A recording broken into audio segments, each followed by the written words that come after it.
Batman and R&B. Ungazange solo ufuna nalofisa wayubi. Ngibolengile wakadorado. Afanela ngaphakathi. Ngiyalendo. Bangisa umlomna. Ufela bahleke. Bangisa umlomna. Bangisa ufela bahleke. Ufela bahleke. Bangisa ufela bahleke. Ufela bahleke. Ufela bahleke.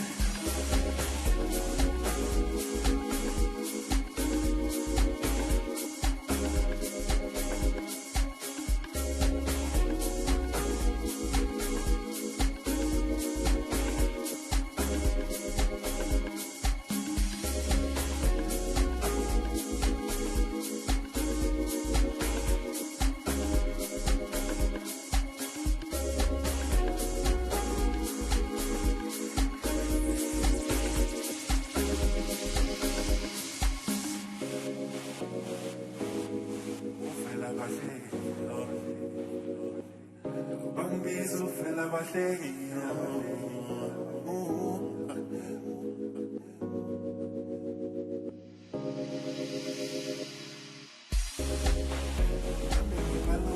Ngibhala wami umlahla Ngiyayizwa le flow Imnandi band umlahla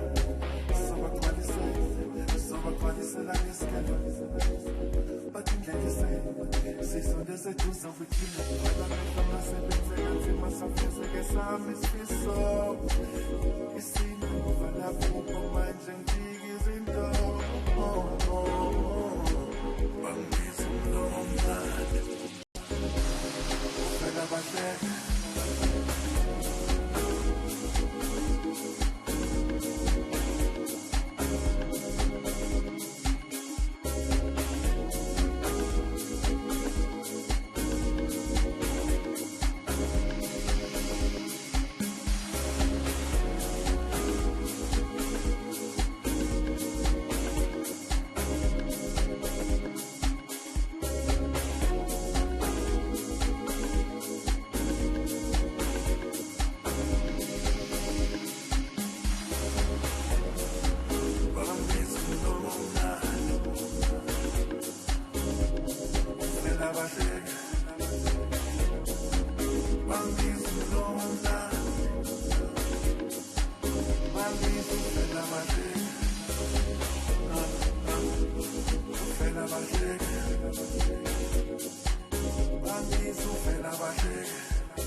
play with my, you play with my, don't play with my, you play with my, don't play with my, you play with my, don't play with my, you play with my, don't play with my, you play with my, don't play with my, you play with my, don't play with my, you play with my, don't play with my, you play with my, don't play with my, you play with my, don't play with my, you play with my, don't play with my, you play with my, don't play with my, you play with my, don't play with my, you play with my, don't play with my, play with my, don't play with my,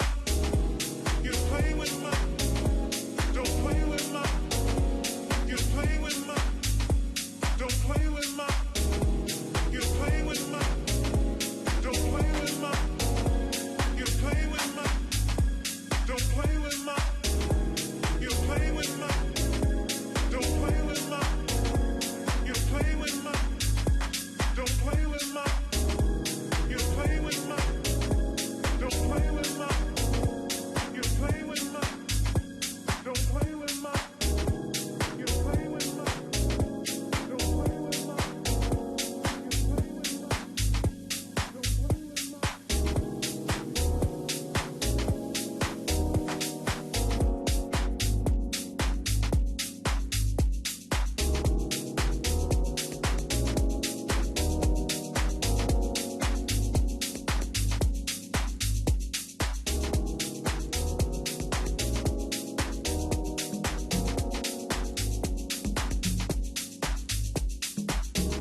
We are in KwaMashu as things heat up in as far as the 2023 Hollywood Best COSAFA Cup.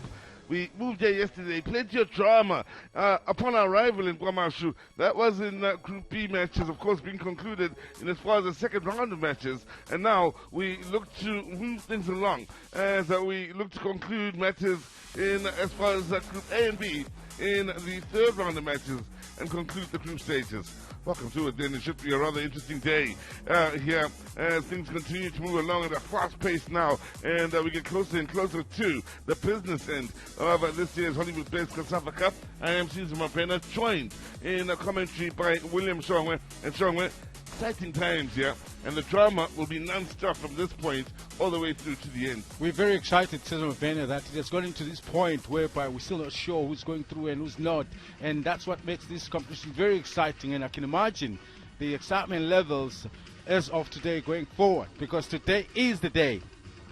Well, for many of those that have come out here yesterday, the weather would have been a huge issue. And as far as them looking to come out and show they love to COSAFA Cup football in KwaMashu, it was cold, it was windy, it was rainy for the most part yesterday. So we feared that the weather did keep a lot of the supporters away. And as you see the youngsters that braved the weather conditions yesterday, many of them have come through here today, and by the look of it, you can see a few of them wearing flip-flops. It means the weather is a lot more accommodating here today, for which we are, of course, very grateful. So, let's talk about the business of football that will be coming up here today. And this is what we've all been waiting for. Group B will be concluded here. And so far, Seychelles, well, they lost to Comoros and played against Malawi. Lost to Malawi. They've conceded 5 so far, Seychelles. And they haven't scored a goal as yet. They are looking for a huge improvement and upset against the defending champion, Zambia. But even better, they care less what the result is going to be. So that might be a problem for the Zambians, because they'll come play with a lot of freedom. Well, they certainly will be free and without pressure here, hoping to take Zambia down with them. Well, the Seychelles in concluding this particular group. Zambia on the other side of the fence, of course, they started off the defending champions with a losing effort in their own goal against Malawi, and they had to improve and had to stumble just a bit in picking up the 3 points in that win against Comoros. But here they are, looking to end in the best way possible, William Shongwe, and they'll be looking to ride the wave now, making a couple of wins in a row. And of course, that win means they'll be equal on points against Malawi, who also are looking to qualify. But there's still that best runners-up, a team that will come second between the three groups. So I'm sure they'll be hoping that if they achieve the great results, that's where they'll come through. And this is how it looks overall here. It's tight between Comoros, Zambia, and Malawi, considering if Comoros do get the win over Malawi out at the Moses Mapida Stadium, well, everybody will be tied on 6 points, assuming Zambia goes on to pick up the 3 points against the Seychelles here in KwaMashu. Have you got your calculator? Yeah. Because that's what's going to boil down to. At this point, never leave home without it. At the third round of matches in the group stages. So, William Shongwe was a busy man. A little bit earlier on, he had the pleasure of speaking to both Vivian Both as well as Moses Sishoni, as we look at the fixtures that will be coming up here at the Princess Makoko Stadium. Of course, we will have Seychelles up against Zambia. Later on, we conclude Group A with South Africa against Eswatini. While Seychelles and Zambia are on at the exact same time at the Moses Mapida Stadium, Malawi take on Comoros, and while South Africa and Eswatini are at war, keep in mind, at the Moses Mapida Stadium, Namibia will take on Botswana. So all games that concede or conclude will be concluded at the same time with each group, I need to say, and that's the story that will be told here today. So, spoke earlier of William Shongwe, speaking to both coaches. Here he is with Vivian Both as well as Moses Sishoni. Coach, only a day in between from the last game. How ready are you for the last game of the tournament? Definitely, but still we are ready, okay, and we are ready to face Zambia. And I know that Zambia really need this win for them to maybe qualified. But we will try to make their life quite difficult. I'm sure you want to bow out of the competition. with at least a win as well, and also considering that the lower position teams are winning. So you don't want to be left out of that one.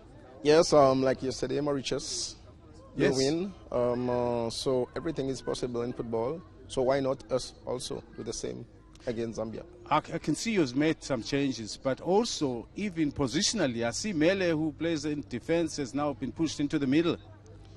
Yes, but if it don't work for him in the middle or our central, he will just switch off with the other players. Coach, all of the best this afternoon. Yeah, thank you. We'll try our best. Coach, you're playing Seychelles, but you must be more worried about this game than you were with the other first two. Yes, we know that Seychelles also, it's a strong team, and we are taking them seriously because we were looking at the game we played against Comoros. It's going to be tough, exactly the way it was with Comoros, because Seychelles, they are more playing the same information, 4-2-3-1, and also when they lose the ball, they are going back and make a war behind. Most so that this competition is beginning to look like a competition of upsets. Yeah, this is the goodness of the COSAFA Cup. You cannot predict at the beginning who's going to win this cup. As time goes, then you start seeing a lot of entertainment football, and also seeing who's going to proceed to the next round. So for us, the most important thing is just to focus on Seychelles and deliver a good job, a good game here. For you, not even a point will be good enough. 3 points is key for you to make it to the next round. Yeah, we don't want to put ourselves so much under pressure. I think the guys, they know the game against Seychelles, and we have prepared them despite having only a day to rest. But I mean, that shouldn't be an excuse. So I hope they're going to deliver a good game. All the best, Coach. Thank you. Group B of the Hollywood Best COSAFA Cups comes down to this. 2 matches at a couple of venues, and here at the Princess Makoko Stadium, bottom place Seychelles, to pull the defending champions down with them, while Zambia hang on to hope of a semi-final spot. On that note, a very good day it is to you, and a warm and lovely day, inviting day for those around the Guamashu area to come out here and show their love and support to some of the best in the way of Southern African football that will be on show. And in this particular game here, we'll see Seychelles, bottom of Group B, hoping to come up with the goods here against the defending champion Zambia, who started off with a stumble but are looking to get better as the tournament wears on, and will look to take the game to the Seychelles here to stand a chance of a semi-final berth. It's been really interesting in this group that has the likes of Malawi as well as Comoros, who've also stood tall in this tournament and look to become serious factors as well. Those two are in action right now at the Moses Mabhida Stadium. Our focus right here with the defending champions that are in green up against Seychelles in the red, with both these sides looking to end the group stages in the strongest way possible. So let's get down to the national anthems. Stand up for the national anthem of Seychelles.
Kindly stay as you are for the national anthem of Zambia.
Well, the only time these two nations have crossed paths in the COSAFA Cup was back in the year 2006 in Windhoek, a group stage match where Zambia walked away 2-0 winners. Some of the names may jump at you. William Shongwe. Shamanga was one of the goal scorers, and Luripa was the other goal scorer in a day where Zambia needed the points, got the points, and walked away winners. They need pretty much more of the same here today. Score as many as you can, but most importantly, walk away with the 3 points. But the men in your picture, the Seychelles, well, if you haven't kept up with this tournament so far, there have been upsets. And what they're hoping to do is be the latest amongst the smaller nations to take a big scalping. So, let's have a look at their starting 11 then. Changes again, no less than 6 from a Seychelles point of view, with Michel coming in between the sticks. Pascal as well as Brown will come to take up the areas in defense from the change point of view, as well as Confiance and Ravicina out in the attack, with Jean coming into the wide position on the left. Norris and Mel in that middle of the field. I mentioned them. He's a central defender, number 12, but he's been pushed a little bit into the middle. Whether that's a long time, that's alongside slowing down the movement of Mozambique, but also very exciting, Ravinia up front, which includes Camilo on the right hand side. Players with a bit of quality to trouble Zambia. Well, Zambia has players with a lot of quality that will be looking to trouble the Seychelles. Zomo and Libamba out in the attack, in the heart of that attack. They also have the likes of Siakombo looking to add to the sharp end of the attack for the Zambians. One man that's already found the back of the net is Malumbia. What Zambia will be looking for is more goal scorers as this tournament does wear on. The Volleys just got the one for now. Yes, Kabamba and Libanda will be leading the attack, but for the Zambians, I think what hasn't worked is just their build-up play. Doesn't quite, it doesn't come with a lot of fluidity when it gets into the attacking bit. That is what they'll be looking to still get right. So, Vivian Both saying others, using Mauritius as an example, have come up with important wins here that I've seen bigger sides stumble. Also, when speaking to William Shongwe, saying why can't we? Also, the other side of the fence, of course, Moses Sishone, well, he looks to downplay the pressure, but there's certainly pressure on the Zambian side to come up with a good song. You are the defending champions. You are expected to be able to wrestle it out of everybody's hands and take it. It's yours. And so he knows very well that the expectations are very high at home. So, Zambia in the green attacking the left of your picture, and Seychelles in the red attacking the right of your picture. 6 times champions. No country other than Zimbabwe has been anywhere close to tell you the success that the Zambians have had so far in the history of the COSAFA Cup champions. Last time around, in the expectation as they settled upon Durban this time around was for them to do well. That stumble in that first game against Malawi, well, may have just been a pothole on the road to success. Time will tell if that is the case. But all eyes on Zambia and how they conclude this particular group, with a major question being, will they be able to secure themselves a place in the semi-finals? What looked like a beauty of a pass to the white side where Siakombo is operating, but seems to have taken his eyes off the ball. It's the kind of moments that you want to try and use right from the beginning to strengthen your hold onto the game by creating more better moments in the attacking side.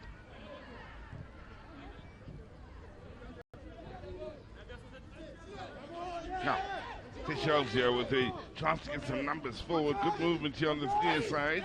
Ready with a couple of players in the box here. Make that 3 as the shot comes in and it's way too close. In the end then to Francis, or rather to the goalkeeper Mulenga, I beg your pardon, who has absolutely no problems in picking that up. Camille operating on the right side is one of those that has really been a stand-up player for Mauritius. Always given to going forward and never giving up.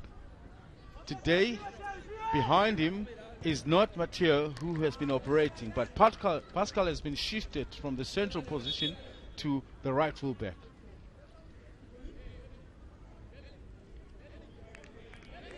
And as far as the play here last night and yesterday, there was a huge wind that was blowing from the right to the left of your picture in the angle at which we're watching the game here.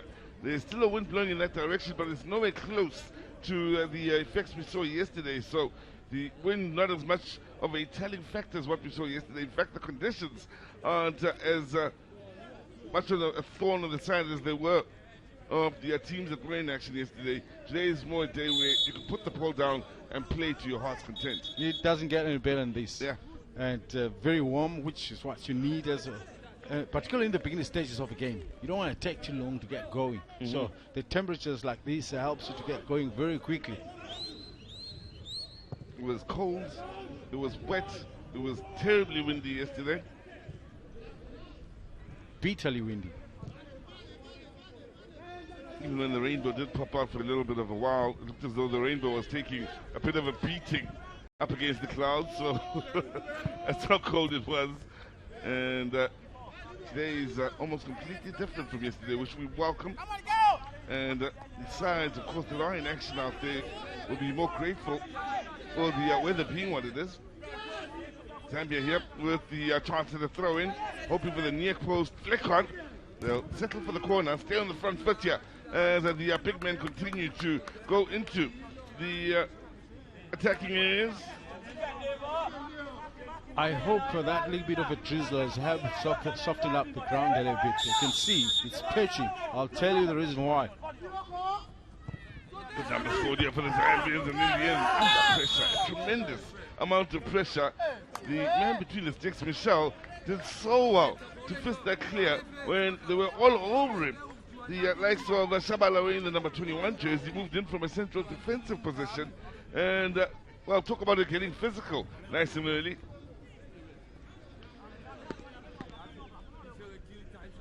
As much as you can be so how good as a goalkeeper, but this kind of pressure that is applied against you in the case of set pieces sometimes can take its toll on the goalkeeper.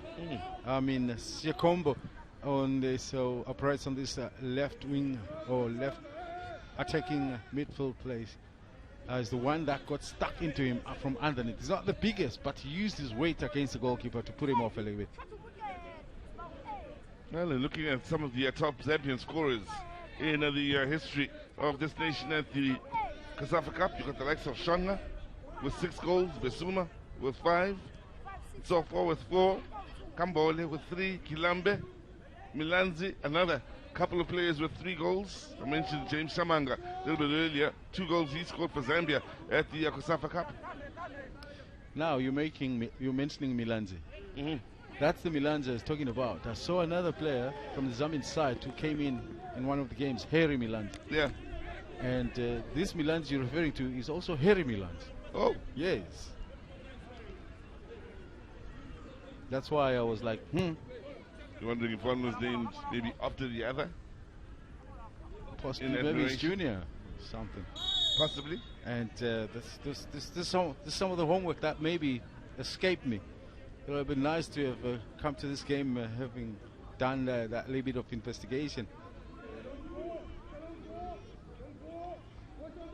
Well, from a Zambian point of view, William Shongwe, in a Zambian international that's been there, done it all, and just about won everything there is to win, including the Africa Cup of Nations. The Zambians will have been bidding farewell from a playing point of view, that is, to one that's definitely a great and also a great in your department, one of the great goalkeepers, I think it's safe to say, of African football, and whom, of course, was part of that legendary Zambian side that won the Cup of Nations, as mentioned a little bit earlier, and maybe righted the wrongs of the past, and as far as the football gods doing their bit in seeing Zambia take up their place deservedly as one of the best on the continent. This young man, or well, not so young now, at 38, approaching 40, but has had a career that will stand out and stand true in the minds of many that have had the pleasure of not only watching him play and come up with stunning saves, but also step up and score penalties in his time as a footballer. That, of course, is Kennedy Mweni, who's, I don't know what to say, hung up his boots or hung up both his boots and gloves. Well, just hung up both, but Yeah. taking on a new career that has been offered at Mamelodi Sundowns, which for me is brilliant for a player that has served you in that respect. It's got to be honored. So he's going to continue staying in South Africa and offering the other service of being a goalkeeper coach alongside Wendell Robinson. Born in Lusaka back in 1984. Careers at Lusaka Dynamos, Keeper United, Free State Stars for a good number of years, where we got used to seeing him score penalties and such. And Mamelodi Sundowns as well, where they went on to take on the continent from a club point of view. Like I said, there's nothing this particular gentleman hasn't won, and well, I think as the entire southern African footballing community, including the entire community at large, William Shongwe, we all need to be grateful for Kennedy Mwini's contribution to the beautifully Southern African game, the Zambian game, and the African game at large, and take our hats off to him. Added to that, from what I've seen of him, obviously, having achieved all this, he's still so level-headed. Humble. And this is what, for me, is what young players need to be able to learn and imitate. As well, things are going for you, but you still got to, humble. And which is a point that Brilliant Kuzwayo mentioned when I had a one-on-one with him a few days back. Is this career can only last you this long. So you got to be able to think ahead and start preparing yourself while you're still at it. But behavior and respect is what will see you go very far, even in future endeavors. So, Zambian with the cross. Won't find any joy, but Kennedy Mwini, one-time Africa Cup of Nations winner, 8-time South African champion, twice South African Cup winner, one-time MTN 8 winner, one-time Nedbank Cup winner, one-time CAF Champions League winner, and also a CAF Super Cup winner. That's a good list. 5-star general. That's a legendary. Now, shot from range again. The Zambians looking to take the game here to the Seychelles. It's wide of the mark, but the intentions are pretty clear here. As far as the men in green are concerned, they are looking to make things happen. Mulambia with the opportunity that had gone wide. Well, goalkeeper can't get those boots right, eh? A few minutes ago, he had to attend to them. Alvin Mitchell, who plays for, wait for it, St. Michel United. Can't get over that. It's probably the reason why he joined them. Because at least he was. Sense. And also that he's probably going to keep that #1 spot. How do you not play the man with the name of the team? Yeah, you're born for this. It's written in the stars.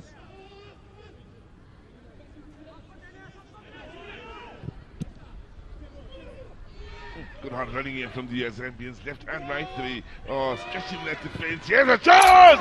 Click, bang! Beyond Mitchell. They came with intent, and it's taken them just over 10 minutes to open the scoring with a smashing strike on the front foot. Kagwanda, I think it was. This time operating a little to the right inside, which is as he cut into the inside, that's why it opened up for him. He plays as an inverted today.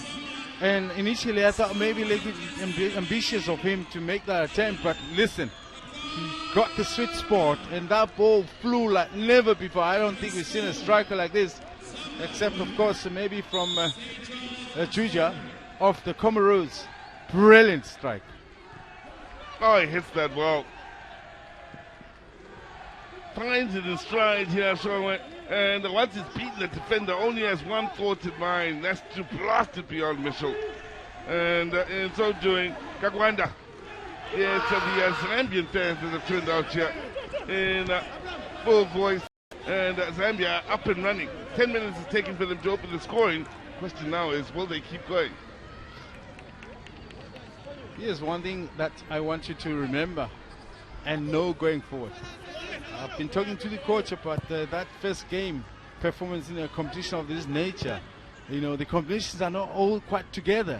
And one game, obviously, that's where you test it. Then you see exactly where the loopholes are. And with the second game, it gets better. And this is the one game that if they've really been working on it, they should be able to show the character and sweep over the Seychelles.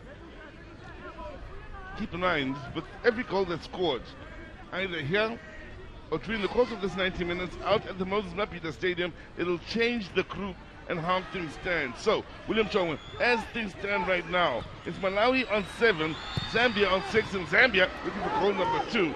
But the Comoros are currently third in the group here. Zambia shaking things up, and the shot coming in just wide of the mark. They are asking some serious questions of the Seychelles defenses. Kampamba with the latest of shots. This one just wide of the mark.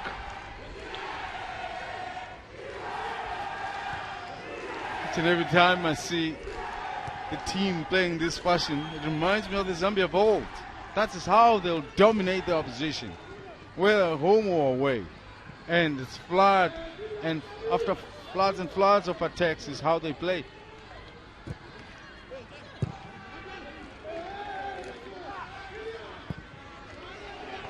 Wow, that took the bounce, and the keeper backpedaled, then saw it come off.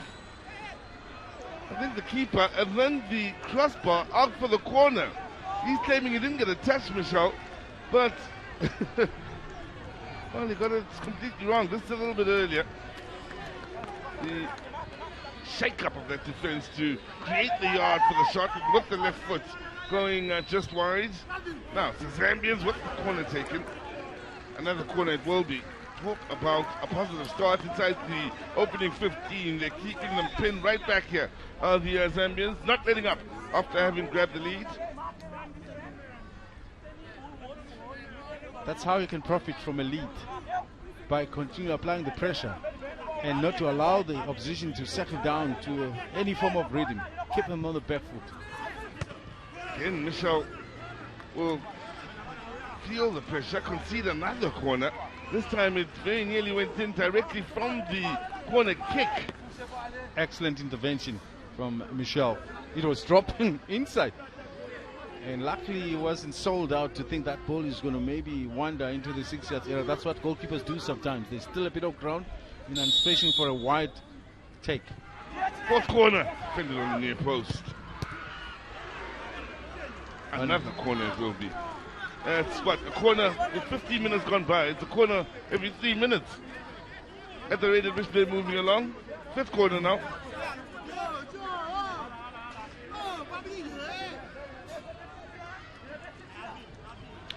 Zambia has finally arrived at the COSAFA competition. Now, That's determination. That's what's been so impressive with the Zambian side. Just what we saw now, how the ball was won back, just the effort from Ganguluma in running back then and taking charge of the situation. It's what Seychelles just haven't been prepared for. A Zambian side that's come out at Super Saiyan 4 level and started the match there and just looking to build beyond that.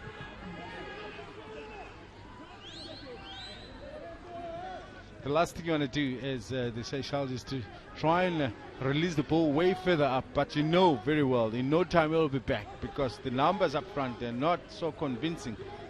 Players leading the attacks can't hold on to the ball any longer because they've been on the back foot, so half the team is way back defending.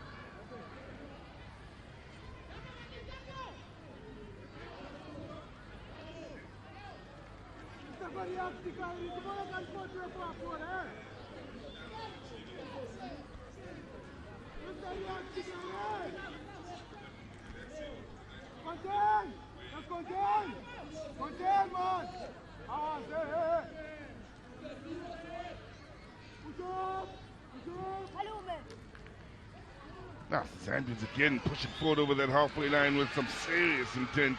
Lovely touches coming into effect once again from Kambamba. Now, kept alive on this near side. Seychelles will take the chance. Yeah, they'll love the chance to relieve the pressure. Now, William Shonga, what I love about this venue, the Princess Makoko Stadium, out of the far stand, well, it's not necessarily a stand, is the grass embankment out there where the youngsters, the fans can sit, chill, find a shady spot if you're looking for the shade, or go bask in the sun if that's what you're looking for. But you can enjoy the football in that fashion. Out on the far side, if you're looking for the old grandstand, you can come over to the near side. There's plenty for you to enjoy as far as sitting in the old type of structure. And this one looks right now, but I'm sure come the next game, Bafana Bafana against the Kingdom of Eswatini, we'll have the crowds are going to swell in that far end, but also in this near side, which obviously will help with the just vibe in the stadium. Now we just started the tournament off in Umlazi. What we did see was that the youngsters with schools being closed coming through for the earlier game, especially when the weather allowed, but more importantly, the adults after work also popping up to ensure they were there for the 6 o'clock kickoff in the evening. And this evening, keep in mind, we conclude Group A matters, meaning South Africa will be in action in a game that should provide just a little bit more than just entertainment, William Shongwe.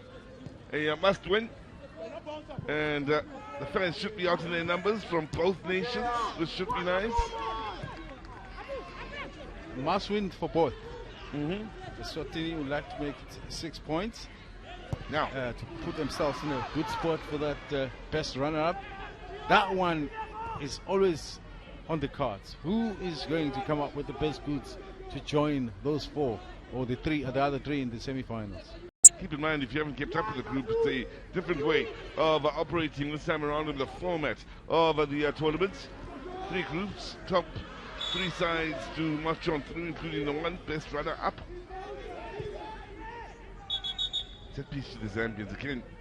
They mean business to a point. They thought about taking it quickly. They're wasting no time in trying to keep things moving after that foul on Siankombo.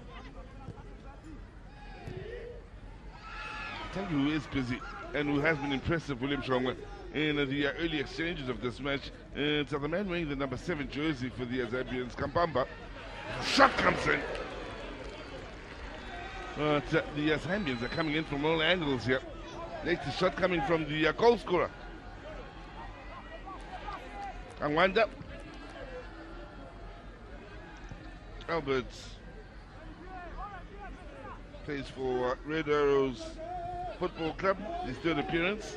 Started this match having played over 100 minutes for the Zambians at this year's COSAFA Cup. 108 minutes to be exact in the previous 2 games.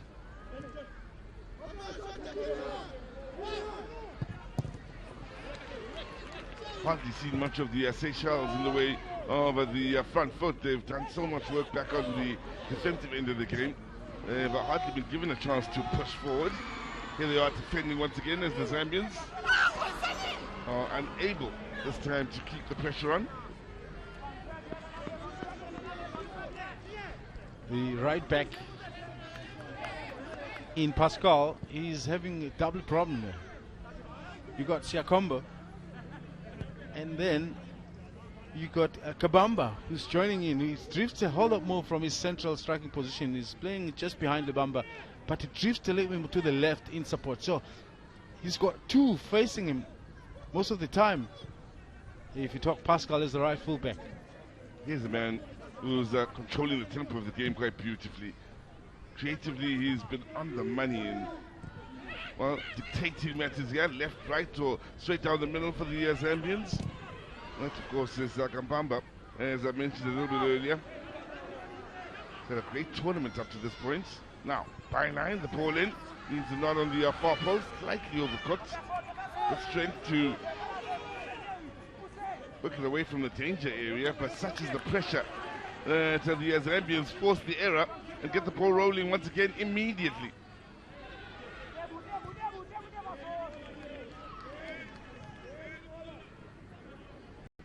Kapumbu, the ever-present that middle of the park, more like the number 6 of the team.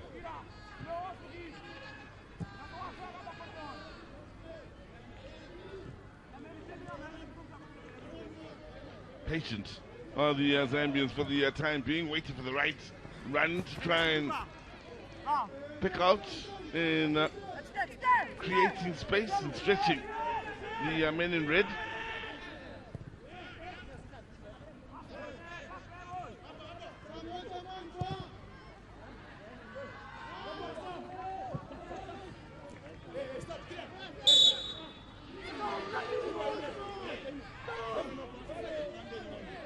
Clash of heads. The match referee from Angola, Paulo Sergio. I think the different with him Kandawiri approaching that tussle is he went with the side of his head, while Ravinha went straight on with his forehead. So they've had to weather the storm. For the most part, they've got themselves a set piece here where there's enough distance to get it up and over, bring it down here, and maybe ask questions of Malenga if you hit it with precision, if the strike is precise.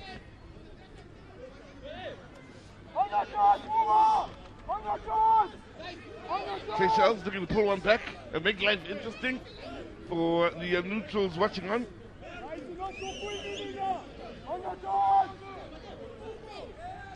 He is going for glory. Like you said, it's perfect for to go over the wall.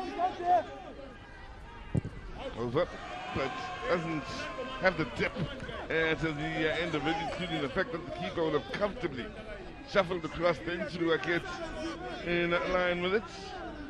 The strike from Franchette, not causing too many problems then. Man who plays for La Paz FC. He's third showing in this tournament. He's already played 180 minutes. So he played every minute of this tournament. Which is a bit rare for the men for the Seychelles. I say that because only 3 of them have done so up to this point. The coach has kept rotating the squad. Franchette is 1. Warren Meli. Yeah. Their captain is another who's played 180 minutes every minute of this tournament.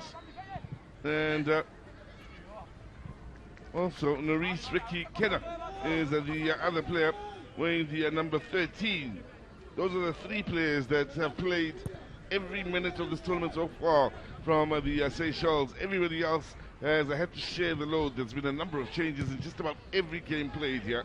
6 coming into this one. There were 7 or so going into the last match.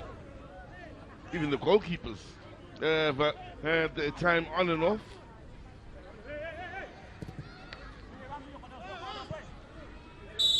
So Michelle, who's between the sticks now, coming in off the bench in the second half of the last game for the Seychelles against Malawi, replacing Jean-Paul L'Esperance, who was having a good game against Malawi. Keep in mind, Malawi scoring the goals after the change had come into effect from a goalkeeping point of view. And that, I don't mean disrespectfully towards the man on the ball right now. It's just the order of things. It's just the way things went down on that particular day.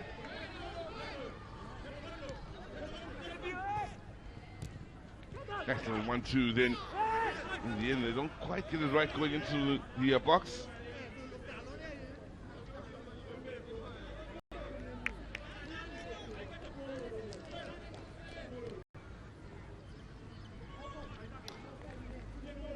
Now, you'd think that maybe Michelle will pick up the ball and play it immediately forward, as they're a team that is trailing. But let me tell you, they've been under quite a bit of pressure, and they could be just taking this moment to take a breather. Understandably so. Now, they are winning back in a very good area here, the Seychelles. They attempt to try and get it in behind the defense. Comes to nothing. And that has been the major thorn in their side here. When they have had the ball, holding on to it for 2 or 3 passes has been quite a huge ask for them, which could go back to the reason why you're saying Michelle is not in a hurry to release the ball when he has it, the goalkeeper. You want to just breathe with the ball in their possession for just a moment. And now others will ask, what would be the reason? The conditioning. Zambians are better conditions. Team there, the clubs there are professional, so they train. They've got the time. Zambians pushing forward here and looking good while doing so. And in the end, Michelle's involvement is crucial in bringing that attack to a halt. Has it come at some expense? This is always in a fair bit of pain here, Michelle. He had 2 or 3 in opposition colors, including maybe a defender or 2, all coming in towards him. He was brave in keeping his eye on the ball, but I don't think there was any avoiding the clashes or the clash that might have been kicked in the face. Yep. He had to be brave about that one. He knew it was coming as well. And it comes with the position. If you're a goalkeeper and you haven't been kicked in the face, then you must know you haven't done it. Really? The face? Listen, it's a gnome. Kicked in the face? Yes, yes. You got to dive in there with your head, just about everything you had to stop that ball. And half the time, other attacking players, obviously, they lunge forward. He gets to the ball. That one's missed his face. Yeah, Ooh, yeah, later. On his knee. Yeah. That was landing right on his knee then. Oh, speaking of goalkeepers getting kicked in the face, you remind me of a game in Mamelodi. When Sundowns was still playing the games out in Mamelodi. Brian Baloyi was the man between the sticks. Maimane Piri was playing for Morocco Swallows. They were going for 50-50 ball. Yeah. Maimane Piri went for a full swing. Nothing wrong with what he did. Only problem is Baloyi got there first and was brave, but he took the ball away from where it was originally, and his head took that position. And Piri unwittingly, well, dare I say, kicked him in the face, but it was a horrible injury. Horrible to witness. If I remember very well, he must have broken his nose or something. He was out of action for quite a while. The game came to a standstill for a long time. I remember that was one of the most difficult moments for me as a young commentator to watch live at a venue. Gee, don't even go there and start counting such kind of moments. Seeing a leg breaking right before your eyes. And there are those that I don't want even to remember. A few come to mind now that I don't want to talk about. Dylan Shepherd, can't help it. Swear. Oh.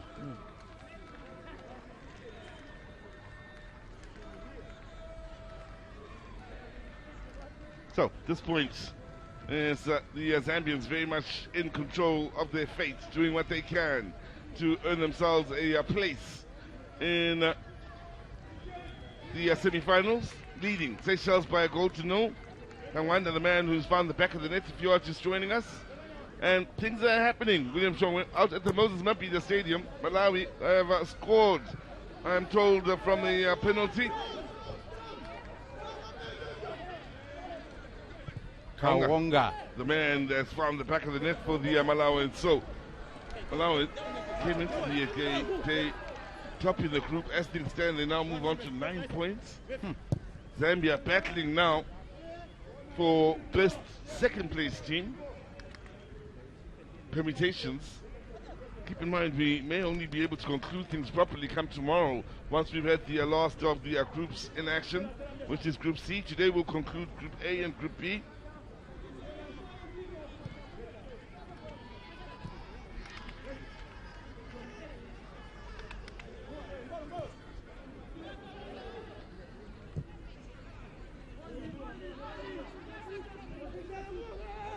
So, Shonga, as it stands, Malawi, with that important win against the Zambians in the opening day, it's made a huge difference on 9 points. Having scored at the Moses Mabhida Stadium right now. Goals are important now for the Zambians. Yep. Yes, they're on 6 points. And Lesotho, of course, is also on 6 points. And the goal difference will matter. And Eswatini also, if they do happen by some miracle, Speed South Africa here, William 6. they'll need a good goal difference to be able to be in that sport to count against these two. And let's not forget Lesotho already on 6 points as well in Group C. They're in action tomorrow. So we'll have to wait and see how that pans out as the Police kept moving in by Kambamba. Out on the far side, Zambia do have men in the box here. Again, always inviting the early cross, and he's busy. He's about as busy as any outfield player out there is Michel. Possibly busier than some of his teammates. It's just how many times he's gotten to touch the ball. Is the Seychelles goalkeeper. Now, keeping it moving here, the Zambians. Work to win it back and win the set piece. Get a bit of a breather for the Seychelles.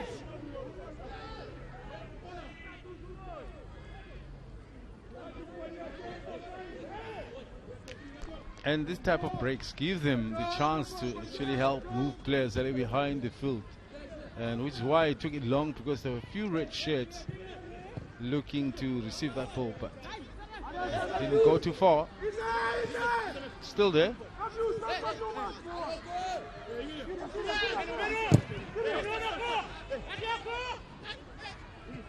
Nice little turn. Attempt to play the 1-2 didn't quite work out then, so Seychelles will, as I say, that is breaks down for them, but try and stay in and around that attacking third.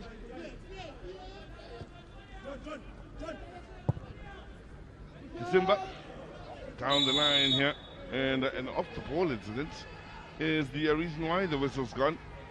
Yellow card will be shown here for the challenge on Kampamba. No risk is the player.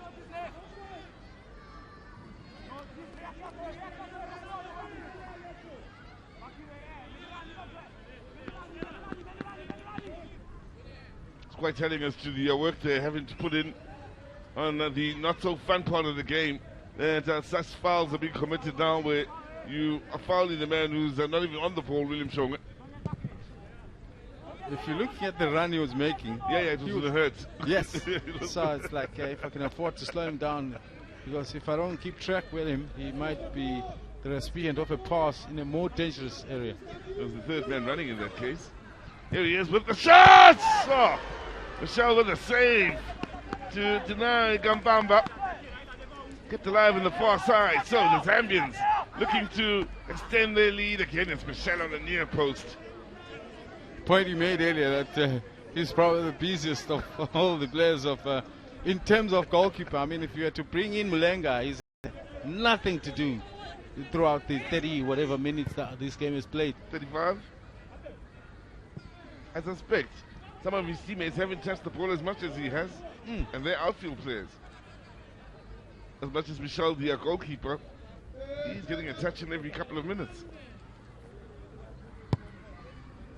not just a cut, a touch of the ball, but getting kicked in the process as well. Now, earlier, Good hands once again, not taking any chances to try and hold on. He didn't have to dive, but it was that hard that he preferred to just pile it out and picked it up on the second bite. Kabumbu, in the number 15 jersey, has done a responsible job of sitting just in front of that back four, helping them keep it moving and keep their shape.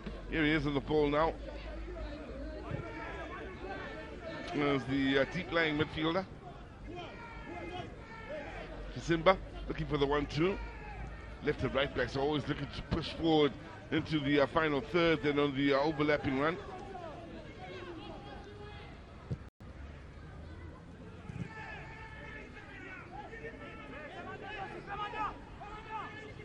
It's Kapumbu.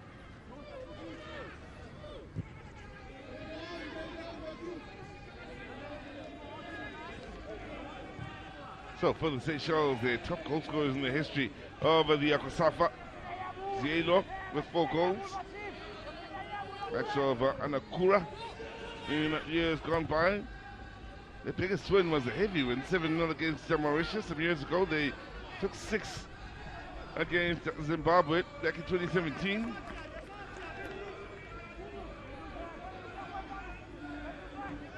Failed to score in 64% of their matches. Only kept 3 clean sheets. That's in 9.7% of their matches throughout the history of the tournament, William Jonga. That's quite telling for the Seychelles. Only 3 clean sheets. Haven't been able to keep a clean sheet in this year's tournament either. Just to put that into perspective for you, that's only 3 clean sheets in what, 32, 33 matches? It's tough going out there for the Seychelles.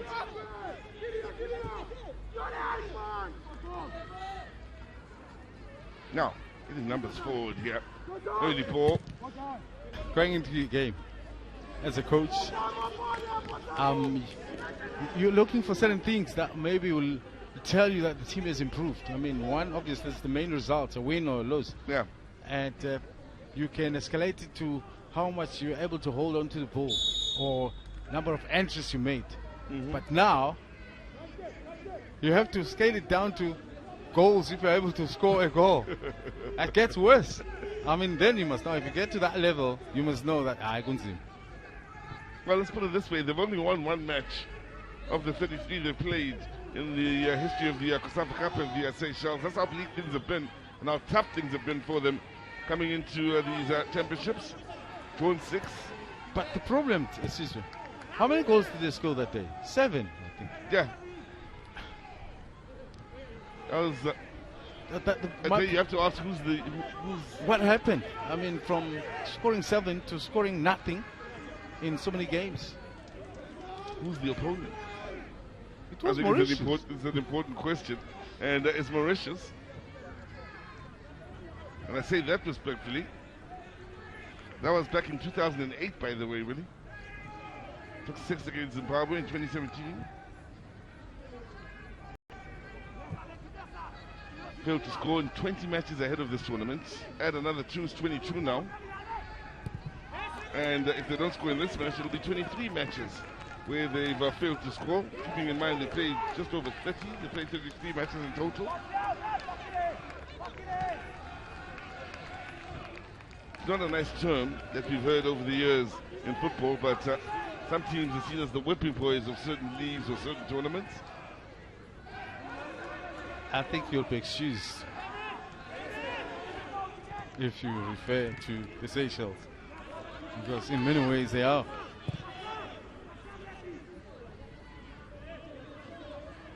But the thing is, you gotta give them a little bit of credit in the way that they always come out. Yeah. I'm very hopeful at that. Every year. Every year. Malawi, keep in mind, they've extended the lead, William Shongwe. 2-0 they're leading out at the Moses Mapida Stadium. So, job being done in that regard by Malawi again, making a strong statement as one of the teams to be taken seriously as a possible favourite, as the Zambians are trying to do here, as they keep it moving along. Getting plenty in the box here.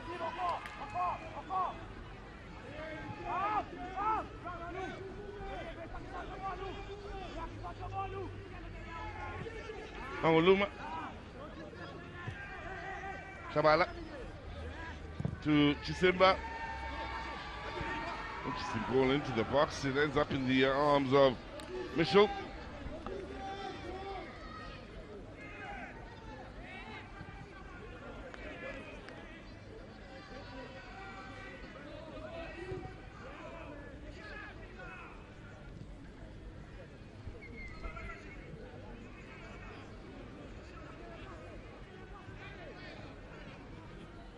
Question now, will the Zambians be able to add one more before the half-time break? Before they come with the strike that really won't cause any problems. See the intention, try and get that tip, and it wasn't to be in the end.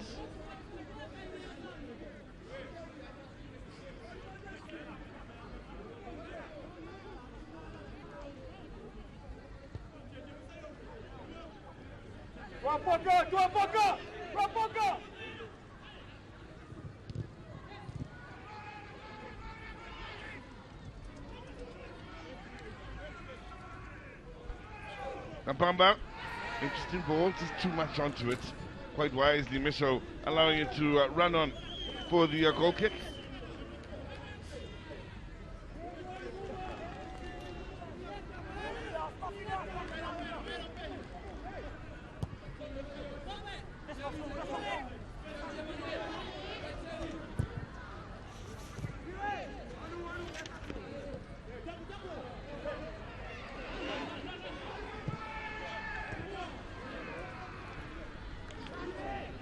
Middle of the park here is Kampumbu. Seen plenty of it. Again is Kampamba.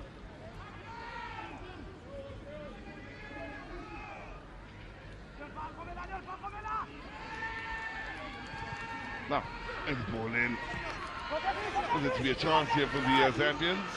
Answers no. Seychelles able to play it clear. Pascal now. Head up. Looking for movement. Option out to the far side. I believe that's where he's looking to try and get it. In the end, it's too narrow and too straight. The angle comfortable for Lawrence Mulenga.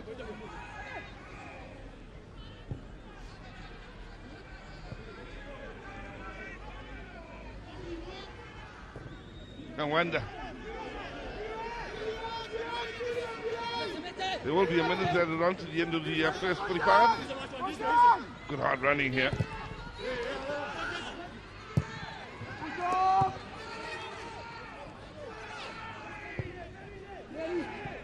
That's well read for the intercept. Now, hoping for the set piece.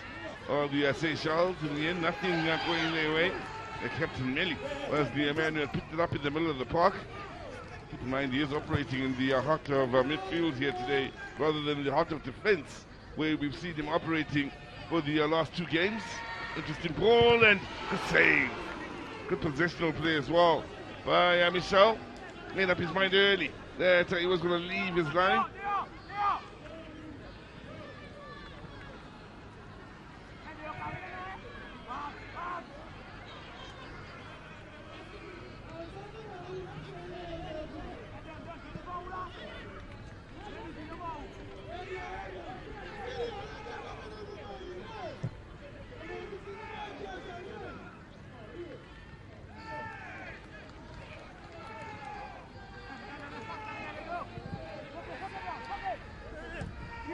Ball here, and well, the Seychelles make heavy work of getting it clear. In the end, they are able to do so, but don't hold on for too long, which has been the story of their half.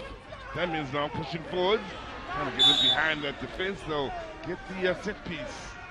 And what is an invite? You have to get the quality ball in.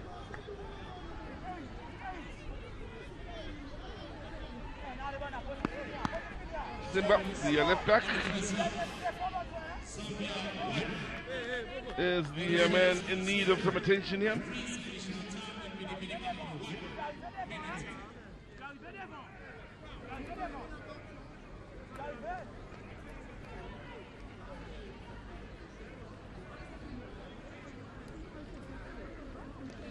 Tagging of the shirts from Camille, wearing the number 15 on his back. Thierry Camille plays for PTL Pazard Brothers FC out in the Seychelles. His third appearance in these COSAFA Championships. Had over 100 minutes of game time. So amongst those to have seen the most of, or the most in the way of game time from the Seychelles.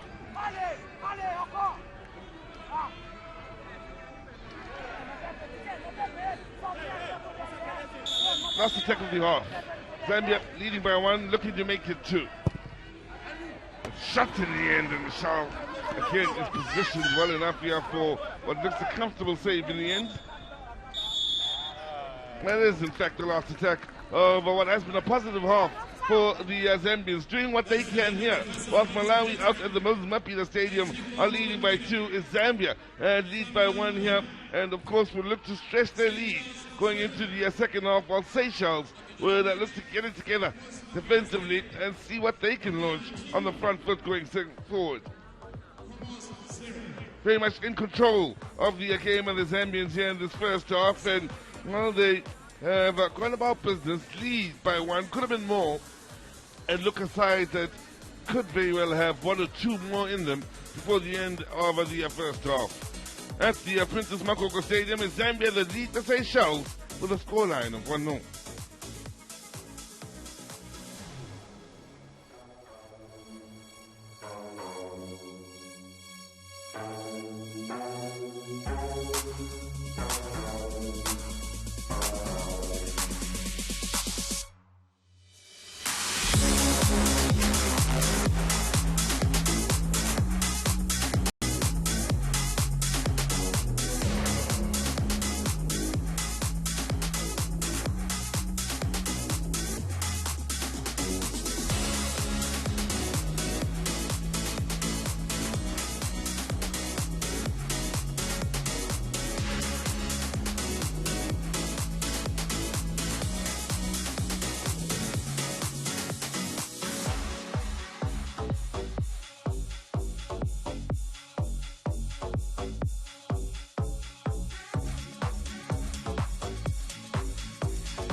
It's Zambia that lead Seychelles by a goal to nil here with the Zambians coming through with full intent here. The intent has been known right from the early exchanges.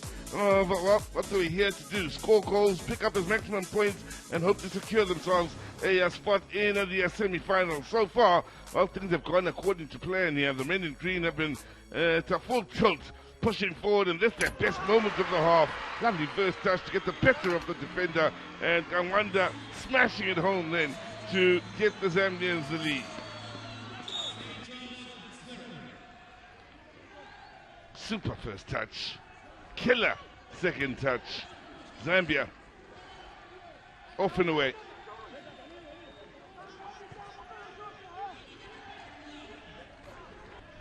One done. Loads more attacks from the Zambians and plenty of joy on this near side. They, of course, had moments. And this one of those moments, lovely skill here to find more than just a yard for the shot. In the end, it went just wide for Kambamba. And what a half he had, the man wearing the number 7 jersey, full of creativity and helping things move from left to right, and just everything he touched turned out right and positive for the Zambians.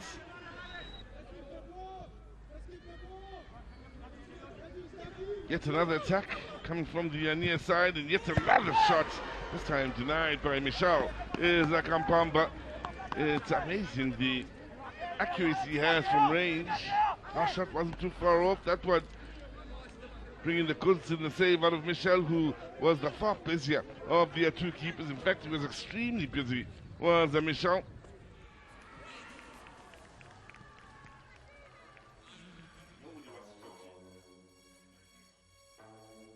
Seychelles with no goal attempts, no shots on target in that first half. Only 33% of the ball. When you look at just that one side, it's very telling as to who is the dominant factor in this game. It's all Zambia. All the members are in they've got the possession, they're creating chances, and dare I say, are looking most likely to score next in this game if there is to be a goal in the second half.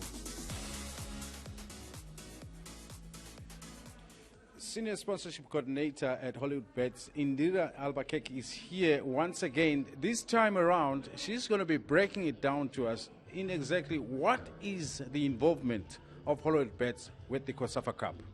Well, thank you so much for having me today. So basically, our relationship stretches as far as about 2019. This is the second year that we are really involved with the COSAFA. I always tell them that, you know, they have such a well-run tournament throughout, you know, all the tournaments that they have in the year. So basically, we just assist in terms of sponsorship financially with the running of the tournaments. And yeah, I think it's been really great. We can see that they've put really hard work into it, and you know, every year our partnership just keeps growing. I see stalls all around the stadiums, and there are Hollywood Bets people that are running them. What exactly is happening? There are activations, it seems, but what is it that they're activating exactly? So one of the biggest things for our business is acquisition. We have a lot of mobile teams that are on the ground that, you know, interact with the people who are here to watch the game. So those stores that you see around are our team who are signing up people to the Hollywood accounts, to get a Hollywood Bets account, and to buy just TUVs and assist with any, you know, questions that or queries that they have.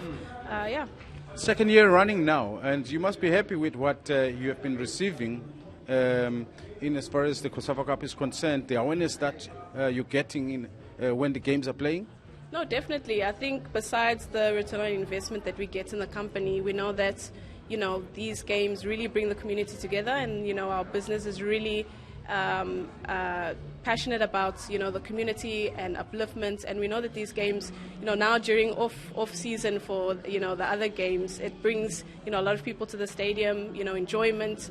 We assist, we help with a halftime competition that, you know, creates that vibe in the stadium. So, you know, as I said, the partnership is so fruitful that, you know, hopefully we can continue for many, many years to come. Yes, you're saying hopefully, but exactly what kind of contract did you sign in as far as the length of the contract from 2019 to where we are right now? Going forward, how many years do you still have So currently this contract was a 1-year extension.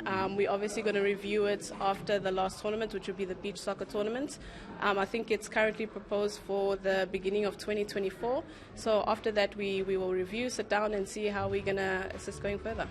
Hopefully you'll be able to review, because I think this marriage seems to be working very well. Oh no, definitely. I mean, if you look at the COSAFA in general, in the southern African countries, we have 2 countries from the women's national teams who are participating in the World Cup. So I think that already just emulates the good work that they're doing and creating the competition in Southern Africa. And I mean, you can see it in the stadium. It brings Africa together.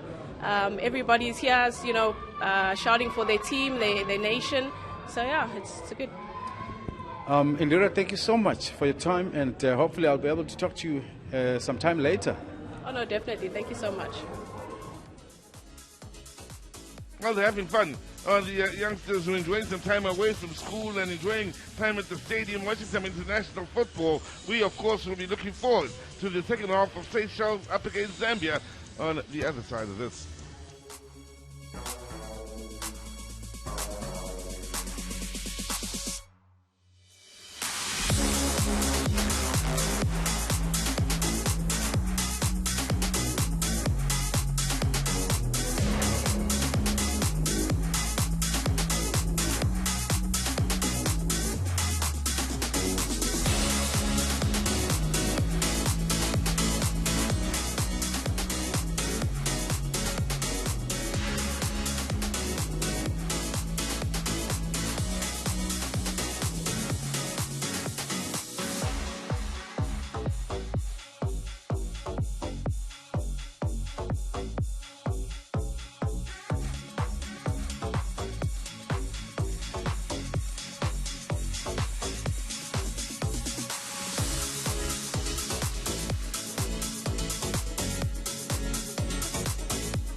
Well, 45 minutes of group football remaining for both Seychelles and Zambia at the Hollywood-based COSAFA Cup of 2023, and it's all about securing that place in the semi-finals for the Zambians. In the green, attacking the goal to the right of your picture here in the second half. Seychelles attacking the goal to the left in the red. Zambia leading by a goal to nil. William Shongwe sitting alongside me in commentary. A lovely day at Etegwini, including the fans that have come out on the main grandstand, on the grass embankments all around the venue here. It's made for a great day of football. Later on, of course, South Africa will be in action against Eswatini. For now, the focus very much on Zambia and Seychelles. Had the upper hand, the Zambians, right through that first half. Seychelles yet to create a goal-scoring opportunity, yet to get any action out of Lawrence Munanga between the sticks, and as far as getting a save out of it. And, well, Shongwe and I were discussing in the first half, and well, changes being made here first. Camille will make way for Hubert in the way of the Seychelles. That's just the one change. Second one is Norris making way for Garrick as they try and get it right defensively going forward in trying to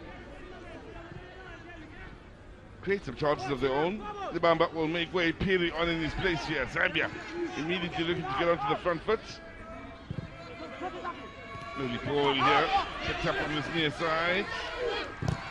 Good block, tries to create once again here for the Zambians. Now, we discussed various things and mentioned names, of course, from a Zambian point of view that have come through and had an impact with the Zambian national team. And amongst the names that came up, of course, was that of Harry Milanzi, the You Wondered. And I'll let you go back to tell us what you were wondering. The fact that the name sounds so familiar, and it sounded, in fact, it is a name of another Zambian legend who's a striker, and I was wondering whether they had any form of relationship. In as far as maybe being the junior Harry Milanzi. So, yeah, take it on. Well, I was lucky enough to be contacted then by a man who goes by the nickname of Kappa, real name Kennedy Mweni, who of course is the retired legend we were speaking of in the first half, and he confirmed for us, William Shongwe, at Milanzi, the Milanzi you speak of is Milanzi Jr. So thank you very much to Kennedy Mweni for the heads up and in helping making our lives a whole lot easier and keeping you informed. And it's things like this, the nice gestures like this from Kennedy that make him the legend that he is. Such a nice guy that we have loved to associate ourselves with over the years in this industry. Let me not forget another colleague of ours here at Supersport, obviously is involved with Zambian football from a commentary point of view. And that also contributed into, as I was walking up, coming into commentary, I received a WhatsApp message from him.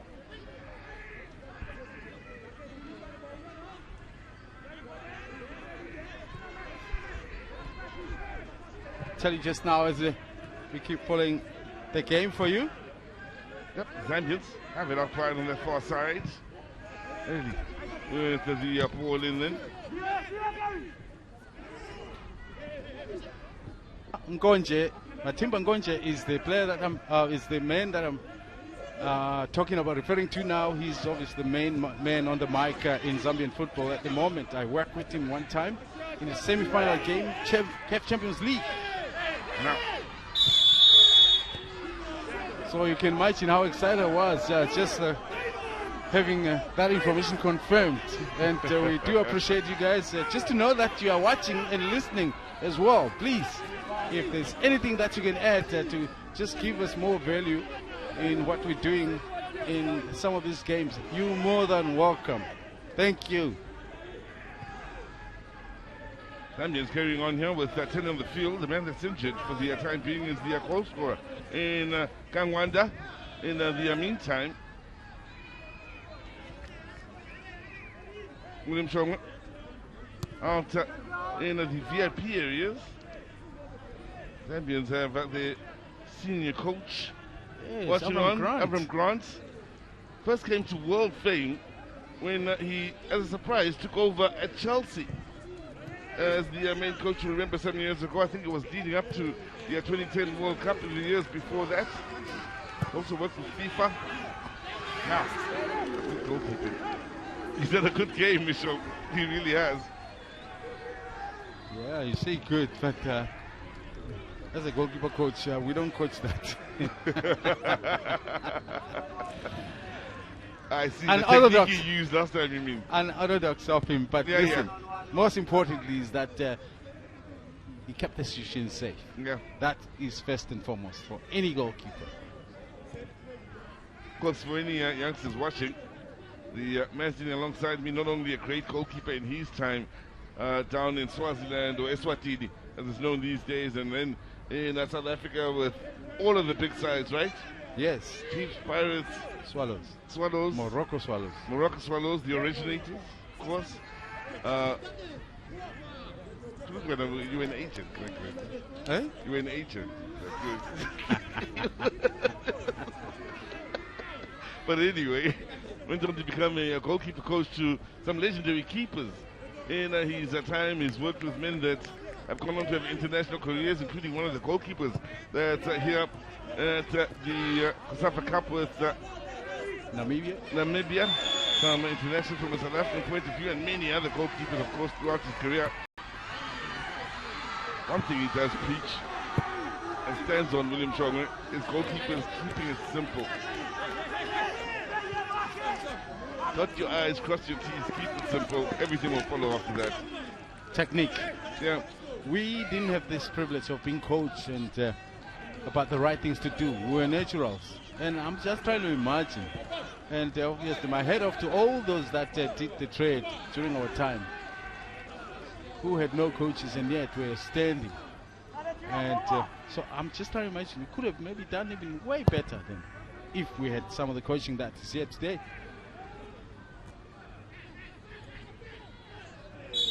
What I've always wondered, Sean, quickly before we move on back to the game here, but also making this point, is the transition to go from the coaching or the schooling you had as a young goalkeeper to the teachings you gave as a goalkeeper coach. Obviously, it was two different worlds. Yes. From what was taught to you to what you are teaching now as a goalkeeper coach. When did you make the transition onto the school of thought you've got now, which is way more professional and way more textbook, so to speak?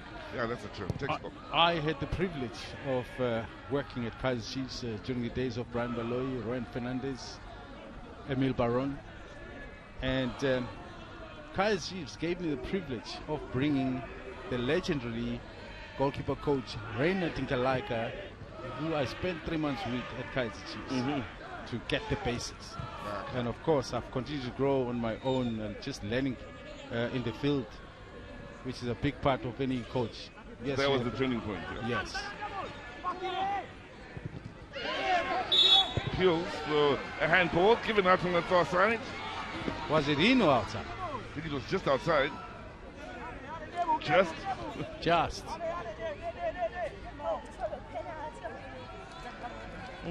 Less than a foot. And the man that's guilty of giving away the handball is Kerk, who's coming off the bench. He's also been fairly used here by the Seychelles. They've used just about every player that's available to them in this tournament, in the 3 games. Now, Zambia looking to stretch their lead. Ball in near post. Keeper doesn't hold on. There's a chance. Perry. It was begging to be put away, and quite rightly was.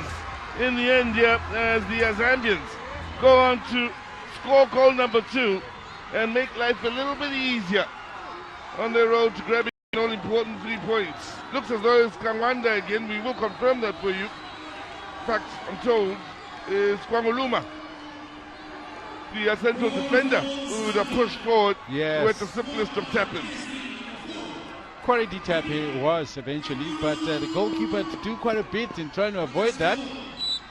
And unfortunately not clinical because he only made the block, but that ball didn't go far away. It was a scramble, but a very important one for the Zambians.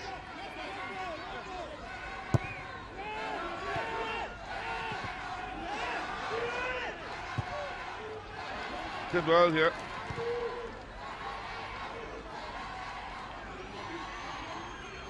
Get the school, just punched it into the open space on that goal line with so many over towards that left side or the far side of the goal. And Zambia true to the goal now.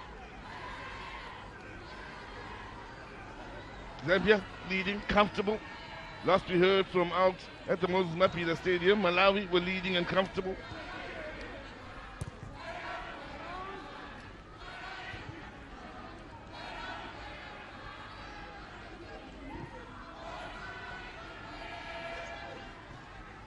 On cue to get that second spot, that best runners up.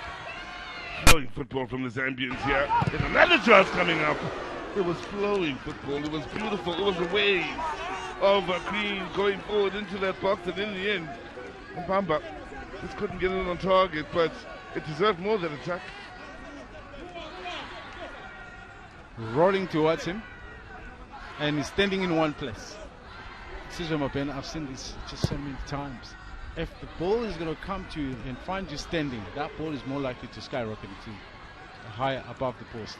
But if you're going forward, that little bit of a step forward just helps your body to be a little above your foot, which helps then the ball to be aligned with the right height. Heavy touch from Magangwanda. Just trying to set it up for the pass to the run on the far side.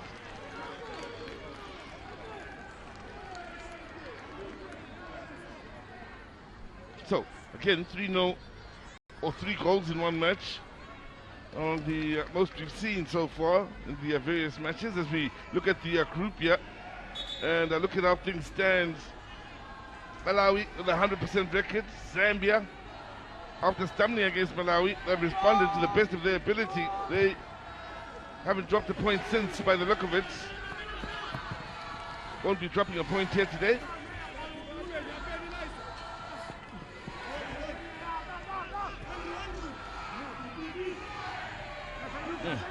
What a game this man is having. He really is enjoying himself in his Kambamba.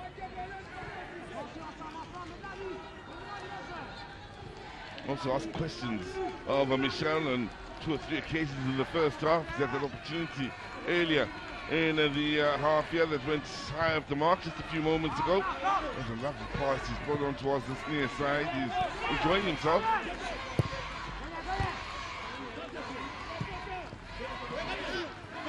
Good hard running here. Could be a chance coming up. Okay, back across and problems for the Seychelles as Zambia go on to score a third.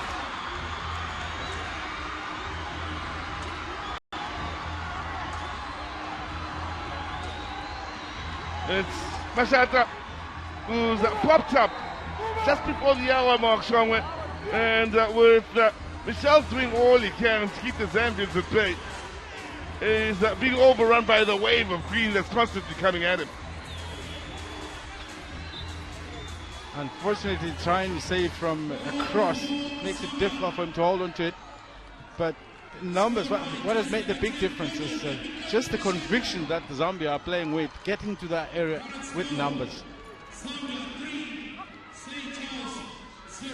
Can only do so much. Still a valiant effort to try and deny Mashata. In the end, he's taking them out after the striker's gone on to find the back of the net. And with Avram Grant watching on, the man who originates from Israel, it's the Zambians now that are cruising. We are told that the senior coach, Avram Grant, did go to their change room at half time. Presence would have been felt. Well, they came out different, Smoking. right? Came out smoking. But they say he's one of the nicest coaches that they've had in a long time. He likes to jog, and he tries to reduce the tension part of the game. and he's always got a lot to say about, obviously, his life before coming down to Zambia, his coaching experience. Everybody, when he's around, is always listening to all the great stories of the past.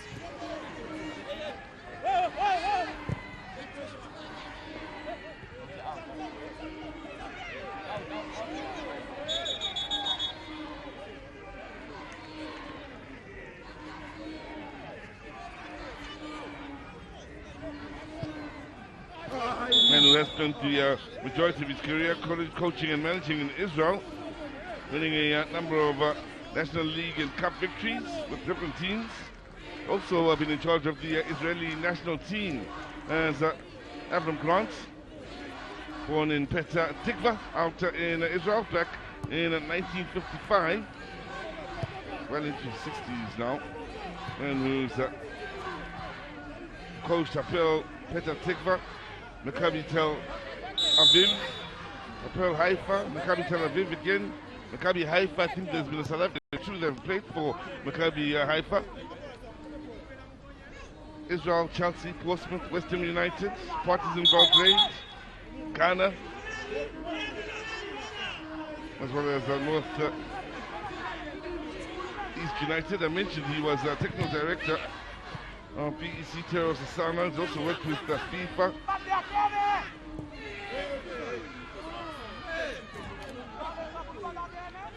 Led Ghana to the semi-finals of the 2017 Africa Cup of Nations. Also coached in the Indian Super League, by the way, as Avram Grant. Been around the block and then some.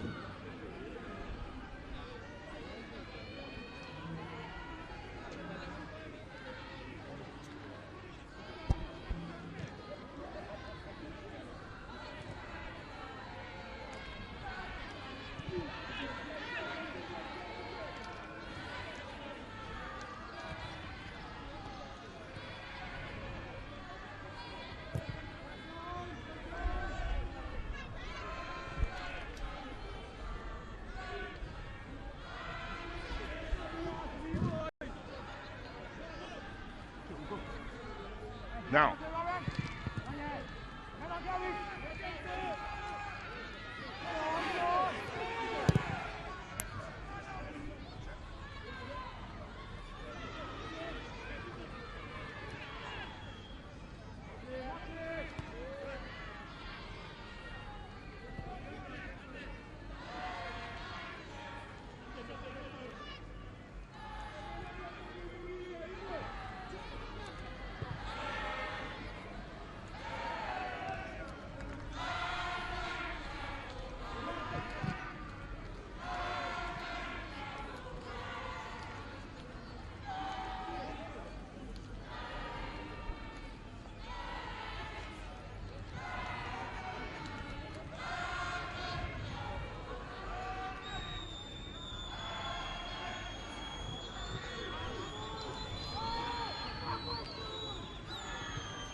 so Zambia now, 3 to the goods. Been looking to get your opinion, Shongwe. Maybe I should wait towards the latter stages of the game if he is still on the field at that point, but let you think it over. For the time being, the man wearing the number 7 out there on the ball right now. He's a contribution on the day. How telling it is from your point of view, Kampamba. Someone another that's had a good day, but most of the number 7, lovely overlapping run, used as a decoy. The shot takes a deflection, and Michelle is a little labored in recovering to cover that ball and smother it. I think his body's taking strain now. I don't think he's eating away at the clock now. I think he's taking a breather, a much needed breather, William Shaw. It looks like the ball took a deflection in the way he dived. It's almost like he went ahead of the shot. Oh, you know what? He may have taken a knee to the face as well.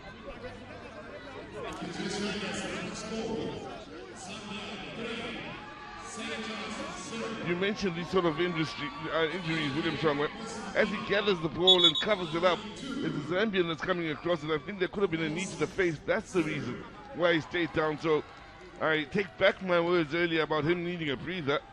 I think he's genuinely injured, and I apologize to him for that. He's still my hero. Michelle. In the way that he's been brave. Yeah. In the way he's been in the wars. Look at this. Watch closely as he falls on the ball. Not now, but at this point, there's a player coming across. There's the contact. Yeah, and the into heels as well. Yeah, to the side of his head. But now, others will say, the challenge of a goalkeeper is to be able to get up the quickest so that he can get at the ball, as it was loose and it was within the attacker's right to pounce onto it. So some of the exercise that coaches do is to help the goalkeeper spring back to action as quick as you can. I think he was like trying and getting up, and eventually he did, but he had been quicker. The striker would have given up.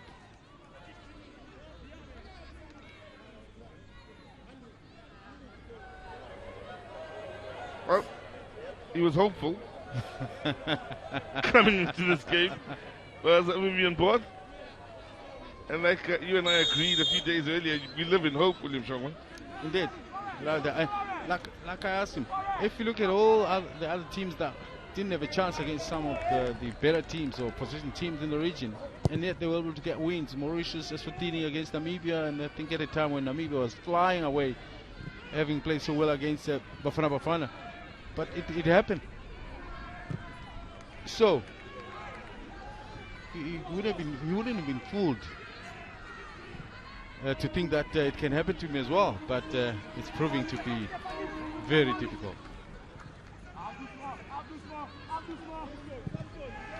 Pulled in then and coming in on the blind side was Gangwanda. Couldn't muscle his way through, but caused enough discomfort to win the corner for the Zambians.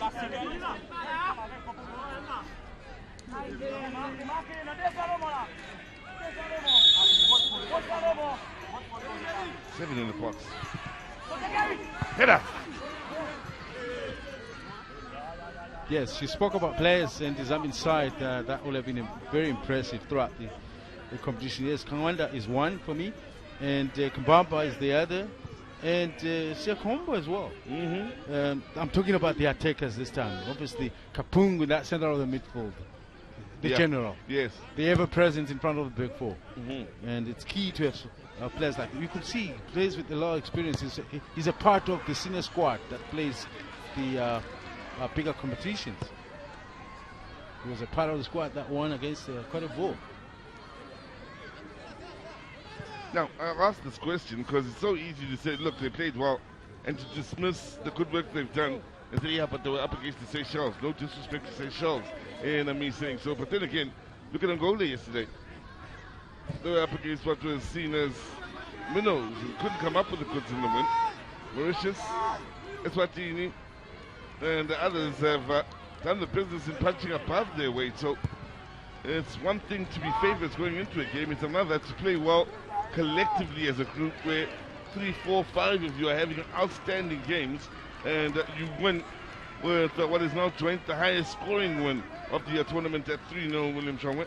Another goal from the Zambians, and they will beat the Comoros 3-0 win as the highest scoring side in one match in this year's tournament. It's taking them a bit of time to pick up to this level. Better with every game. Yeah.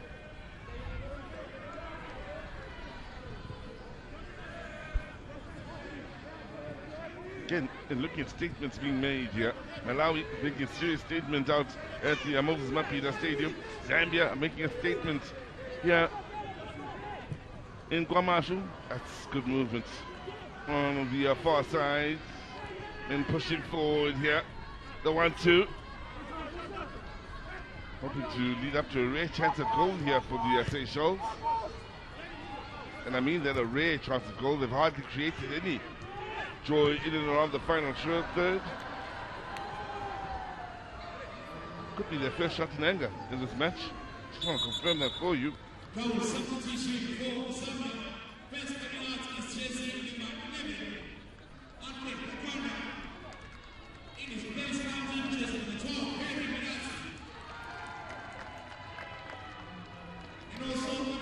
Change has been made. No surprise then. Kangwanda has done the business. He's caught the goal. Why not? Take some time off. Milanzi will come on in his place. Harry Milanzi, Shongwe, Junior. Thanks again, Kennedy Mweni.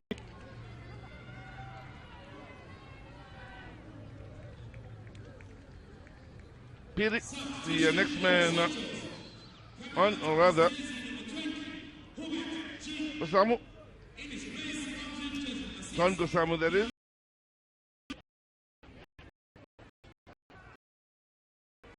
Martin will replace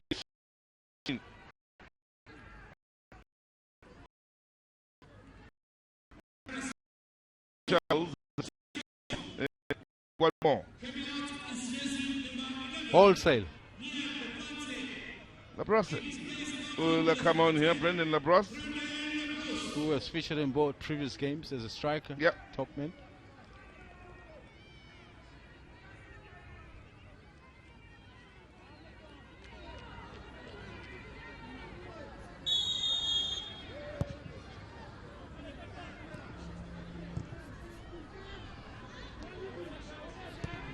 So we've just had a goal kick. Following that shot at goal, William Shongwe from the Seychelles. 70 minutes is taken for the Seychelles to have a shot at goal. It was wide of the mark, never really caused problems, but in 70 minutes of football, they hadn't gotten into a shooting position. No fun. It's no fun when you're playing football and those are the stats you're looking at. You're not having a good time at all. I think 2 days back, guys, I mentioned Skara's ability and how he was outstanding.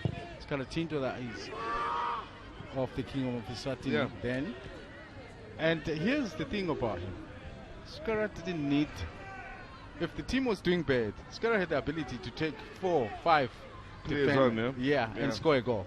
So you see, he made up for the lack of the others. And unfortunately, Mauritius don't have that number of players in the field that can individually create those scoring opportunities. And I think that's what Messi does as well. Sometimes he'll play against a team that's excellent defensively, but he'll open them up on his own. Now, pull in Peter from the Seychelles.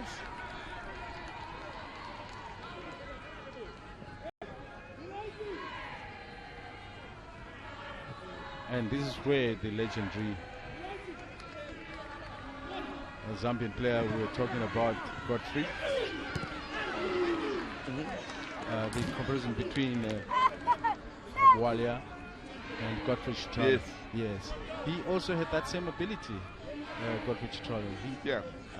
I know I'm talking to people that have never seen him, so they won't even understand what I'm talking about. That man could pick up the ball around the center line and just burst through the middle, minusing people on the way. Look at that shot. Shots have called 14-1 and just driving the point when we're making. On target 6-0.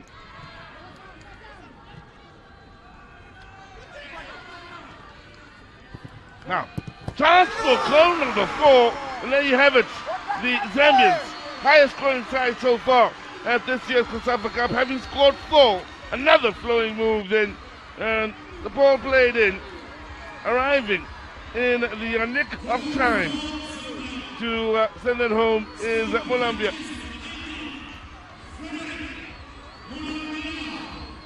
But that has been the case. I think most of the goals, except for the first one that came from a long-range strike, most of them have been finishes from closer range. The art of attacking in numbers in the box. Driving run on the far side, beauty of a ball into the near post and through the legs of Bishop.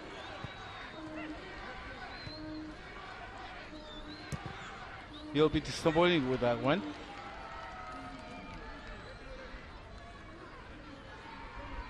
The last thing you want to concede is a goal through your legs. Yep. So Zambia scoring goals here. And looking as though they'll continue to do so. I'll tell you what, for those that have turned out a little bit early, ahead of the South Africa Eswatini game that kicks off at 6 o'clock this evening, will have been rewarded with an entertaining game here. Good game of football from the Zambians. They haven't let up similar to what we saw from Malawi a few days ago, where they hit the ground running, and once they established a tempo, just didn't let up on it. Kept plucking away at the opponents, and bit by bit, all resistance crumbled.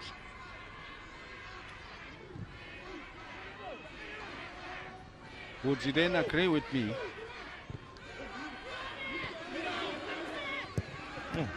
With the goal scored now, it puts Zambia in the best possible position to make up the 4. Yep. Here they are again, looking for more as to make up the 4 semi-final places. Yes. Oh, it puts them in a great position. We'll have to wait and see what will happen tomorrow. And as far as Group C, but yeah, they are owning the situation to the best of their ability. All they could do is win, and win well, William Shong. They're winning extremely well here, and they're not done. Fourth they come again. Byline, solid challenge. Corner. Talk about consistent pressure. Wave after wave of attack. They've given nothing to the Seychelles. Taking absolutely everything from them.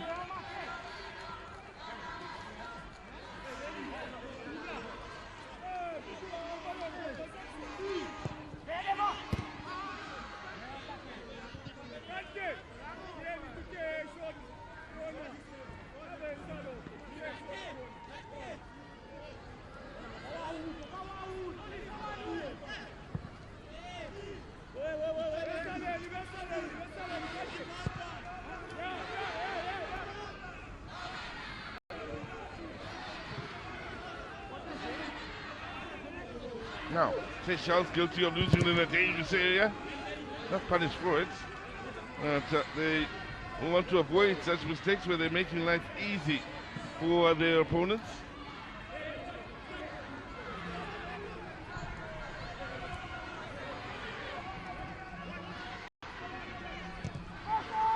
That's done to find the space on the far side here. As the Zambians push on through, driving forward. Football once again from that far side. Eventual shot from range makes for the comfortable save from Michel.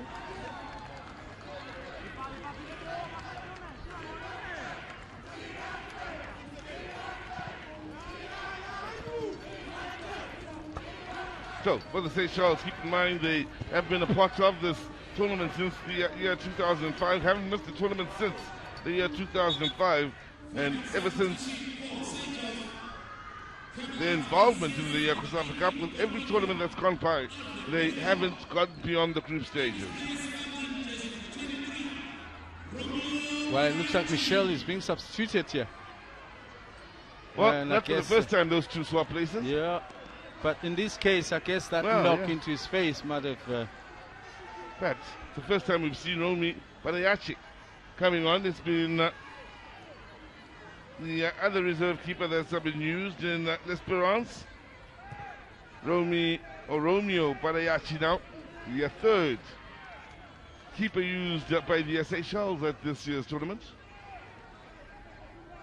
A chance, to be able to give him a chance. His travel has been with the team for so long, and this is a lost cause as it stands.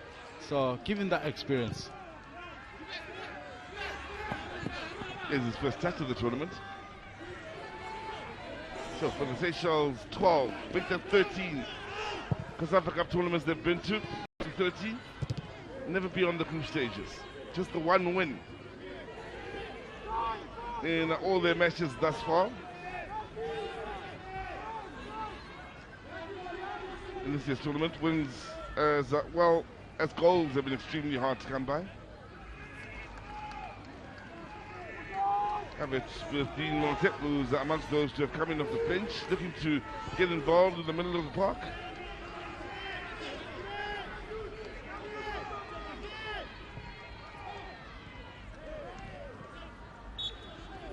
Error made on the near side by Fanchets.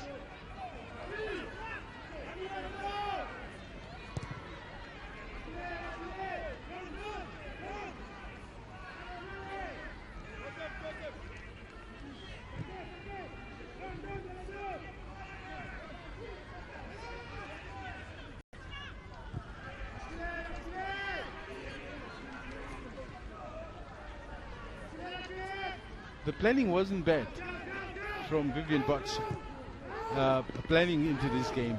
I mean, I mentioned that he moved Mele, the central defender, a little bit higher to try and see if he could slow down the action from the Zambians, but that didn't work. But in his mind, he thought, you know what, yes, we want to go forward, but we also need to brace ourselves up in defense.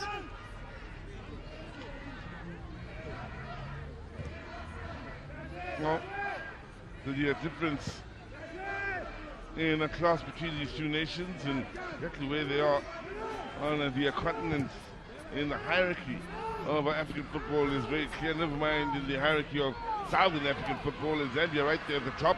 Now, lovely work on the far side, and is this the moment for the Seychelles? Answers yes! Oh, it's banged home then.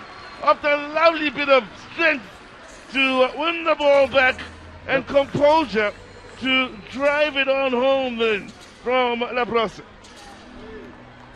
It's a great goal to be able to report. But look at what happens on that far side. I think he cluttered into the defender with his hands, which obviously forced them to fall. Now, look at this for me. There were a number of fouls. There's holding first, and then, would you call it a body check? I think the defender tried to check him and lost his footing. At the second time, yes, there's a little pull at first, yes. But I think this stumble is caused by the defender. Listen, that's character. He's fresh, of course. He's just made his way in, and he's the more reliable striker in all that he's been able to put. But it's just that he's been playing too many games, and they've only had a day to recover. So that could be one of the reasons why he didn't start. So, Seychelles, well, for a bit of a spanner in the works here, in what was a cruising moment for the Zambians. They scored their first goal since last year's COSAFA Cup, where they scored against the Comoros in the last group game, losing by a 2-1 scoreline. And Yates was the man who had scored for them then. Before that, you'd have to go back 6 matches for the last time they scored in a COSAFA Cup game in Polokwane, where Boom had scored against Mozambique in 2018. Out in Polokwane, they did score 1 in every game. Then in Durban last year, didn't score, or Durban the year before last, in 2019 in fact to be exact, didn't score in either of the 3 games. Last year scored in the last of their 3 games. And here they are again scoring in the last of their 3 games. The Seychelles at this year's tournament. Change here made by the Zambians, and it's Mwanza.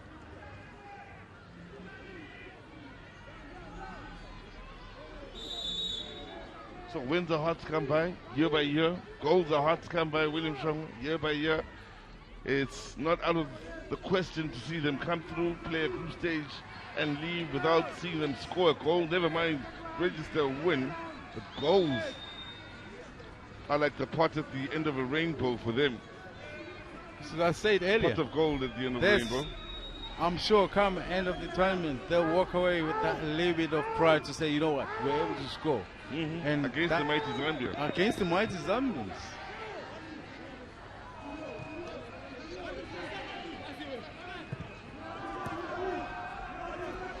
How important will that goal be in the overall picture, Song? When we start whipping out the calculators and seeing where Zambia's place is in their place of the best second place finishes.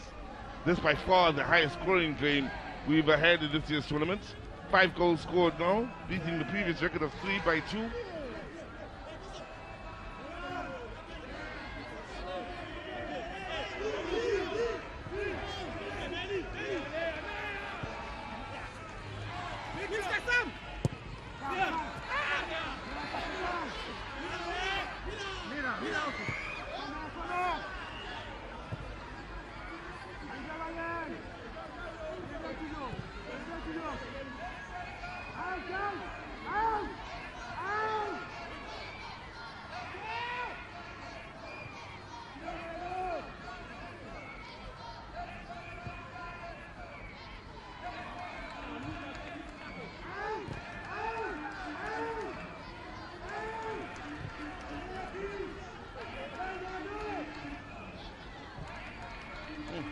impressive in just holding on to the ball here, the Zambians.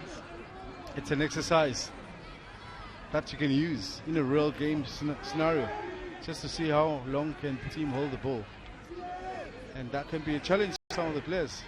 They'll get obviously too comfortable and start tackling too easy. But you want to use that exercise in a real game scenario whereby the tensions are just as high. And if you're able to come through, then you can say, well, let's try and work the ball higher, a little bit into the midfield, and see if we can keep it longer in that section.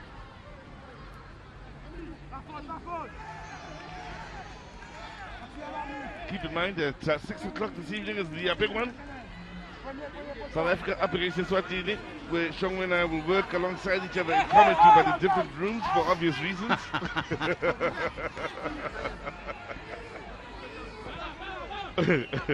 Up against a hard-running Eswatini side.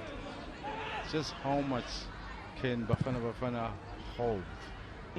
That will be the challenge. Yes, they'll control the game with the passing game and all that, but they'll be made to run. Eswatini knows one way how to play the ball forward. Proved to be the undoing of Namibia. Well, South Africa did the business in the second round match in the group, being Group A. Eswatini did likewise, with both those nations coming up with important wins going into the match that will be coming up later this evening.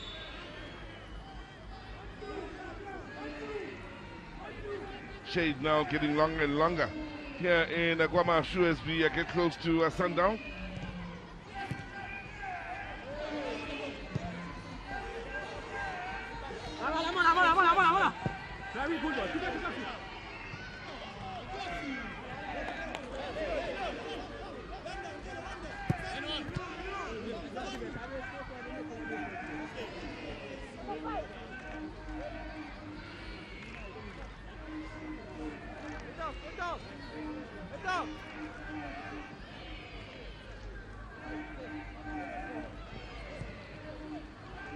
So, Seychelles now, maybe encouraged by their goal they've scored, to try and push forward and find another.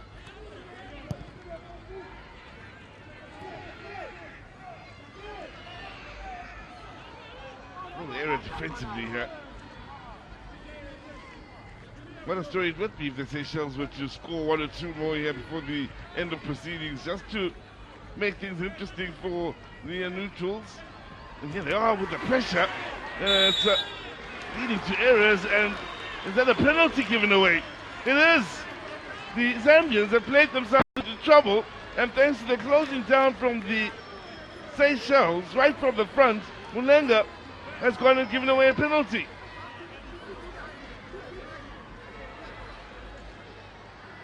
Dean Mortet, amongst those pushing forward, yellow card it will be for Mulenga, and well, they were sitting at 4-0 just a moment ago.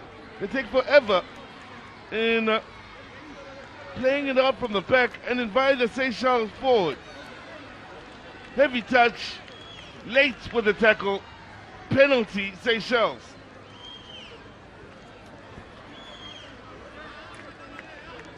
Wow, as I was saying, the Seychelles would love just one more, just to down the party. Out in the Zambian camp tonight, they've got the opportunity. It's their captain that stands over it. Meli.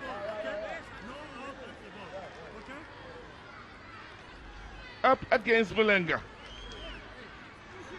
Seychelles looking to make it 2. We'll have to go back some time for the last time they scored 2 goals. And there you have it, they've scored 2. First time they've scored 2 since 2008, when they had that 7-0 win over Mauritius, their highest scoring game.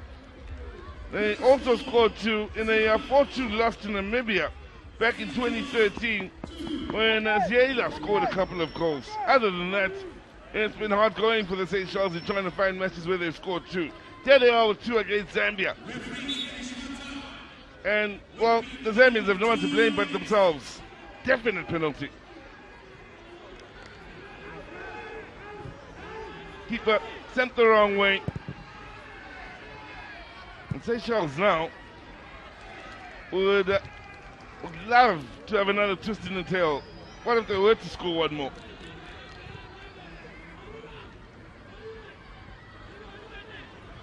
Yeah, they are pushing forward. Like up offside. Hey.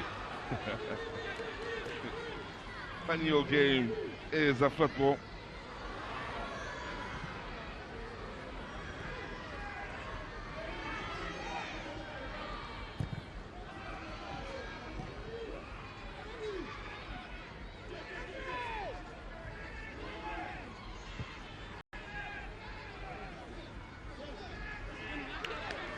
"19 games, makes it 20 since Seychelles last scored a couple of goals in the COSAFA Cup.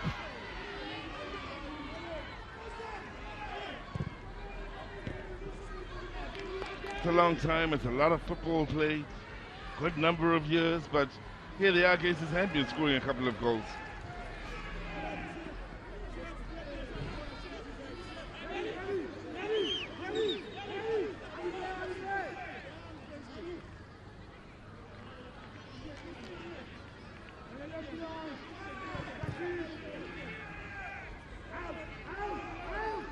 This makes things interesting. They were very much in the driving seat, and as far as being the best second place team, the Zambians now will have to wait and see. A couple of lapses in concentration, a couple of goals for the Seychelles, and suddenly everything hangs in the balance again.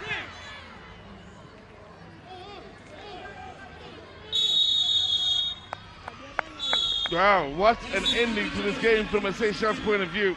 The highest scoring game we've seen so far was 6 goals scored here. But what should have been a joyous ending to the game for the Zambians will end with, slightly worried as to the overall picture. Malawi did their business, they won their match, so they're top of the group. Zambia second. We'll have to wait and see if they are the best second place team in as far as the group stages to advance on through to the semi-finals. And, well, Seychelles with 2 late goals here that seriously may have thrown a spanner in the works as far as the defending champions and the aspirations to moving on to the semi-finals. What a game of football. The likes of Gangwanda, Malambia going on to score some important goals here for the Zambians, including Golden Mashata.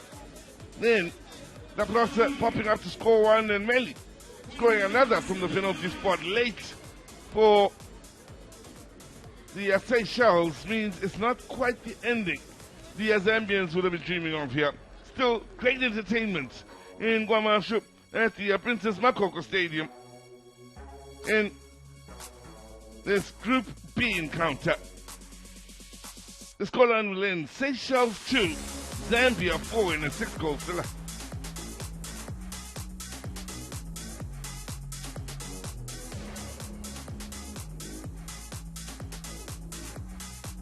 Well, the Zambians started it all some time ago then with Kawanda scoring a smashing goal then to get them into the lead. Lovely assist from Gambamba, who had an outstanding game. Beautifully taken in stride then, including the strike into the bottom corner. Now, problems here, and that's the 4th for the Zambians. Scored by Ganguluma. Keeper couldn't hold on, defense couldn't clear. Ganguluma did well in just punching that home then from close range to score the 4th for the Zambians. We'll make that the 3rd on a day where they really were impressive.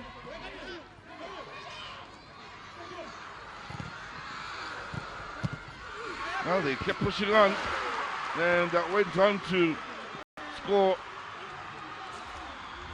through Golden Mashata. After, again, the keeper done the best he could to come up with the initial save. Then he tried to follow it up with another, but there was no denying Mashata. How's this for pace on the outside? As the Zambians just kept flowing with the moves going forward here. Through the legs. Over the keeper, Michel. And Munambia getting in one of the goals.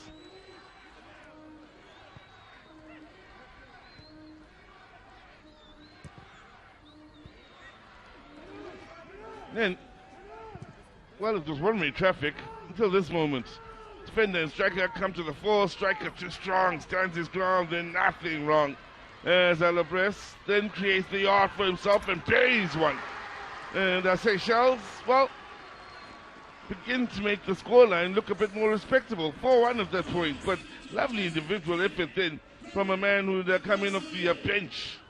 Labros, Brendan Labros, strong against the defender, composed against another defender and the goalkeeper, and confident with his strike. Now, the Zambians looking to hold on to it.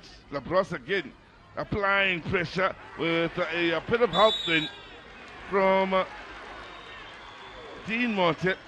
They forced the error in the heavy touch from Mulenga from the penalty spot.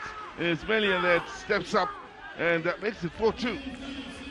Seychelles eating away. It was a 4-0 lead going into the latter stages, and they'll be happy with this and happy that they were able to score 2. So for the Seychelles, 2 shots on target, 2 goals, whilst all the numbers will be in favor of the Zambians. And for Zambia, the disappointing bit will be the goals they conceded at the end after having led with a 4-0 scoreline. But Seychelles, well, they bow out of the tournament and leave the Zambia with their calculators to work out whether they will advance as the best second-place team. Our player of the match is Albert Kangwanda for this afternoon's game, and to present the award is Uba Bungwenya, Safa KZN Provincial Chairperson. Please do the honors, sir. Thank you. Alberto, listen, my brother. This, for me, was smooth sailing. It almost ended up badly. You allowed 2 goals in a space of about 5 minutes. What happened? First of all, congratulations, of course. Well, thank you very much. Yeah, we allowed 2 last goals.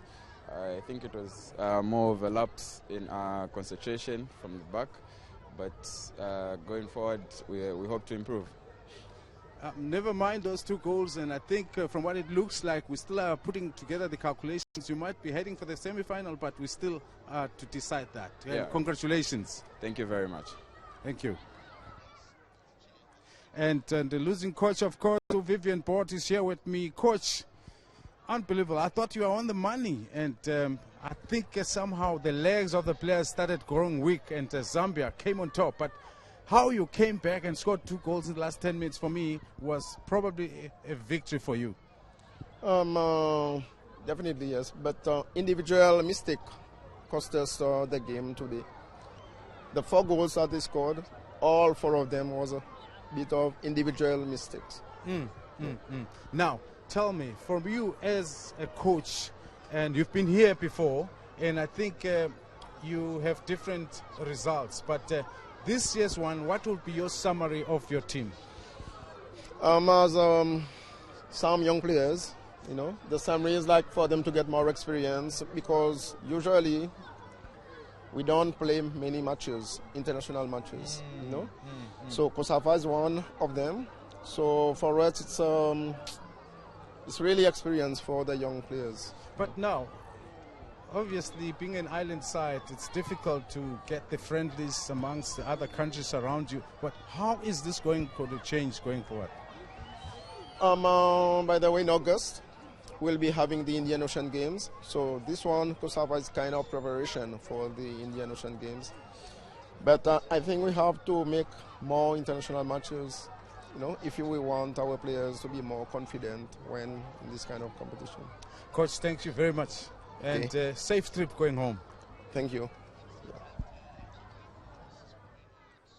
And following up, of course, is Moses Shishone, who is the coach of the Chipolopolo. Coach, 4 goals, the highest so far in the competition. But how you nearly let it go right at the end. What went wrong there? I must say I'm quite disappointed with the attitude of the players because after scoring 4 goals, I mean, you don't need to be told what to do. They had enough time, I mean, to organize because Seychelles, they were just after losing the ball going behind.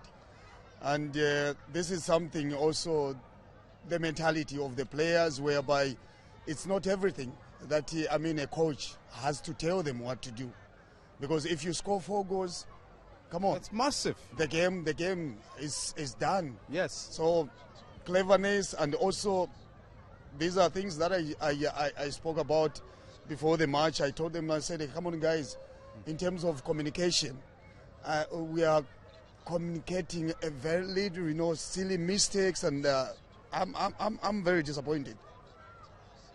I would like to congratulate you and say you are through, but it hasn't been confirmed. So for now, congratulations for winning this game. Let's see what happens next, and thank you very much. Thank you. Well, football can be a painful, painful game. So, let's have a look at the results. So, it's Zambia beating Seychelles 4-2 here at the Princess Makoko Stadium in Kwamashu at the Moses Mapida Stadium. Malawi did the business. They maintained their 100% win record and beat Comoros with a 2-0 scoreline, meaning they stay top of the group to Malawi and Zambia. Snatch up second spot in the group, but also what will be interesting to note as we have a look at the log standings in Group B is, for Zambia with 6 points amassed. The goal difference now just 2 after having conceded the 2 goals in this match. We'll have to wait and see if they are the best second place side in the group. Well done. We have to conclude Group A out at the Moses Mapida Stadium. Namibia will be up against Botswana, and live from the Kwamashu Stadium here at the Princess Makoko Stadium, or in Kwamashu I should say, it will be South Africa taking on Eswatini.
Do you want to say 1 or 2 things in as far as they just want to test the mic?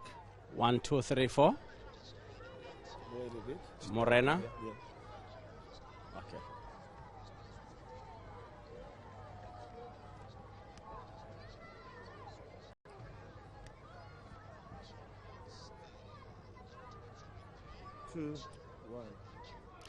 Being a host of the country, Being a coach of the host country can be good and bad. Hey, Ramore Bodi.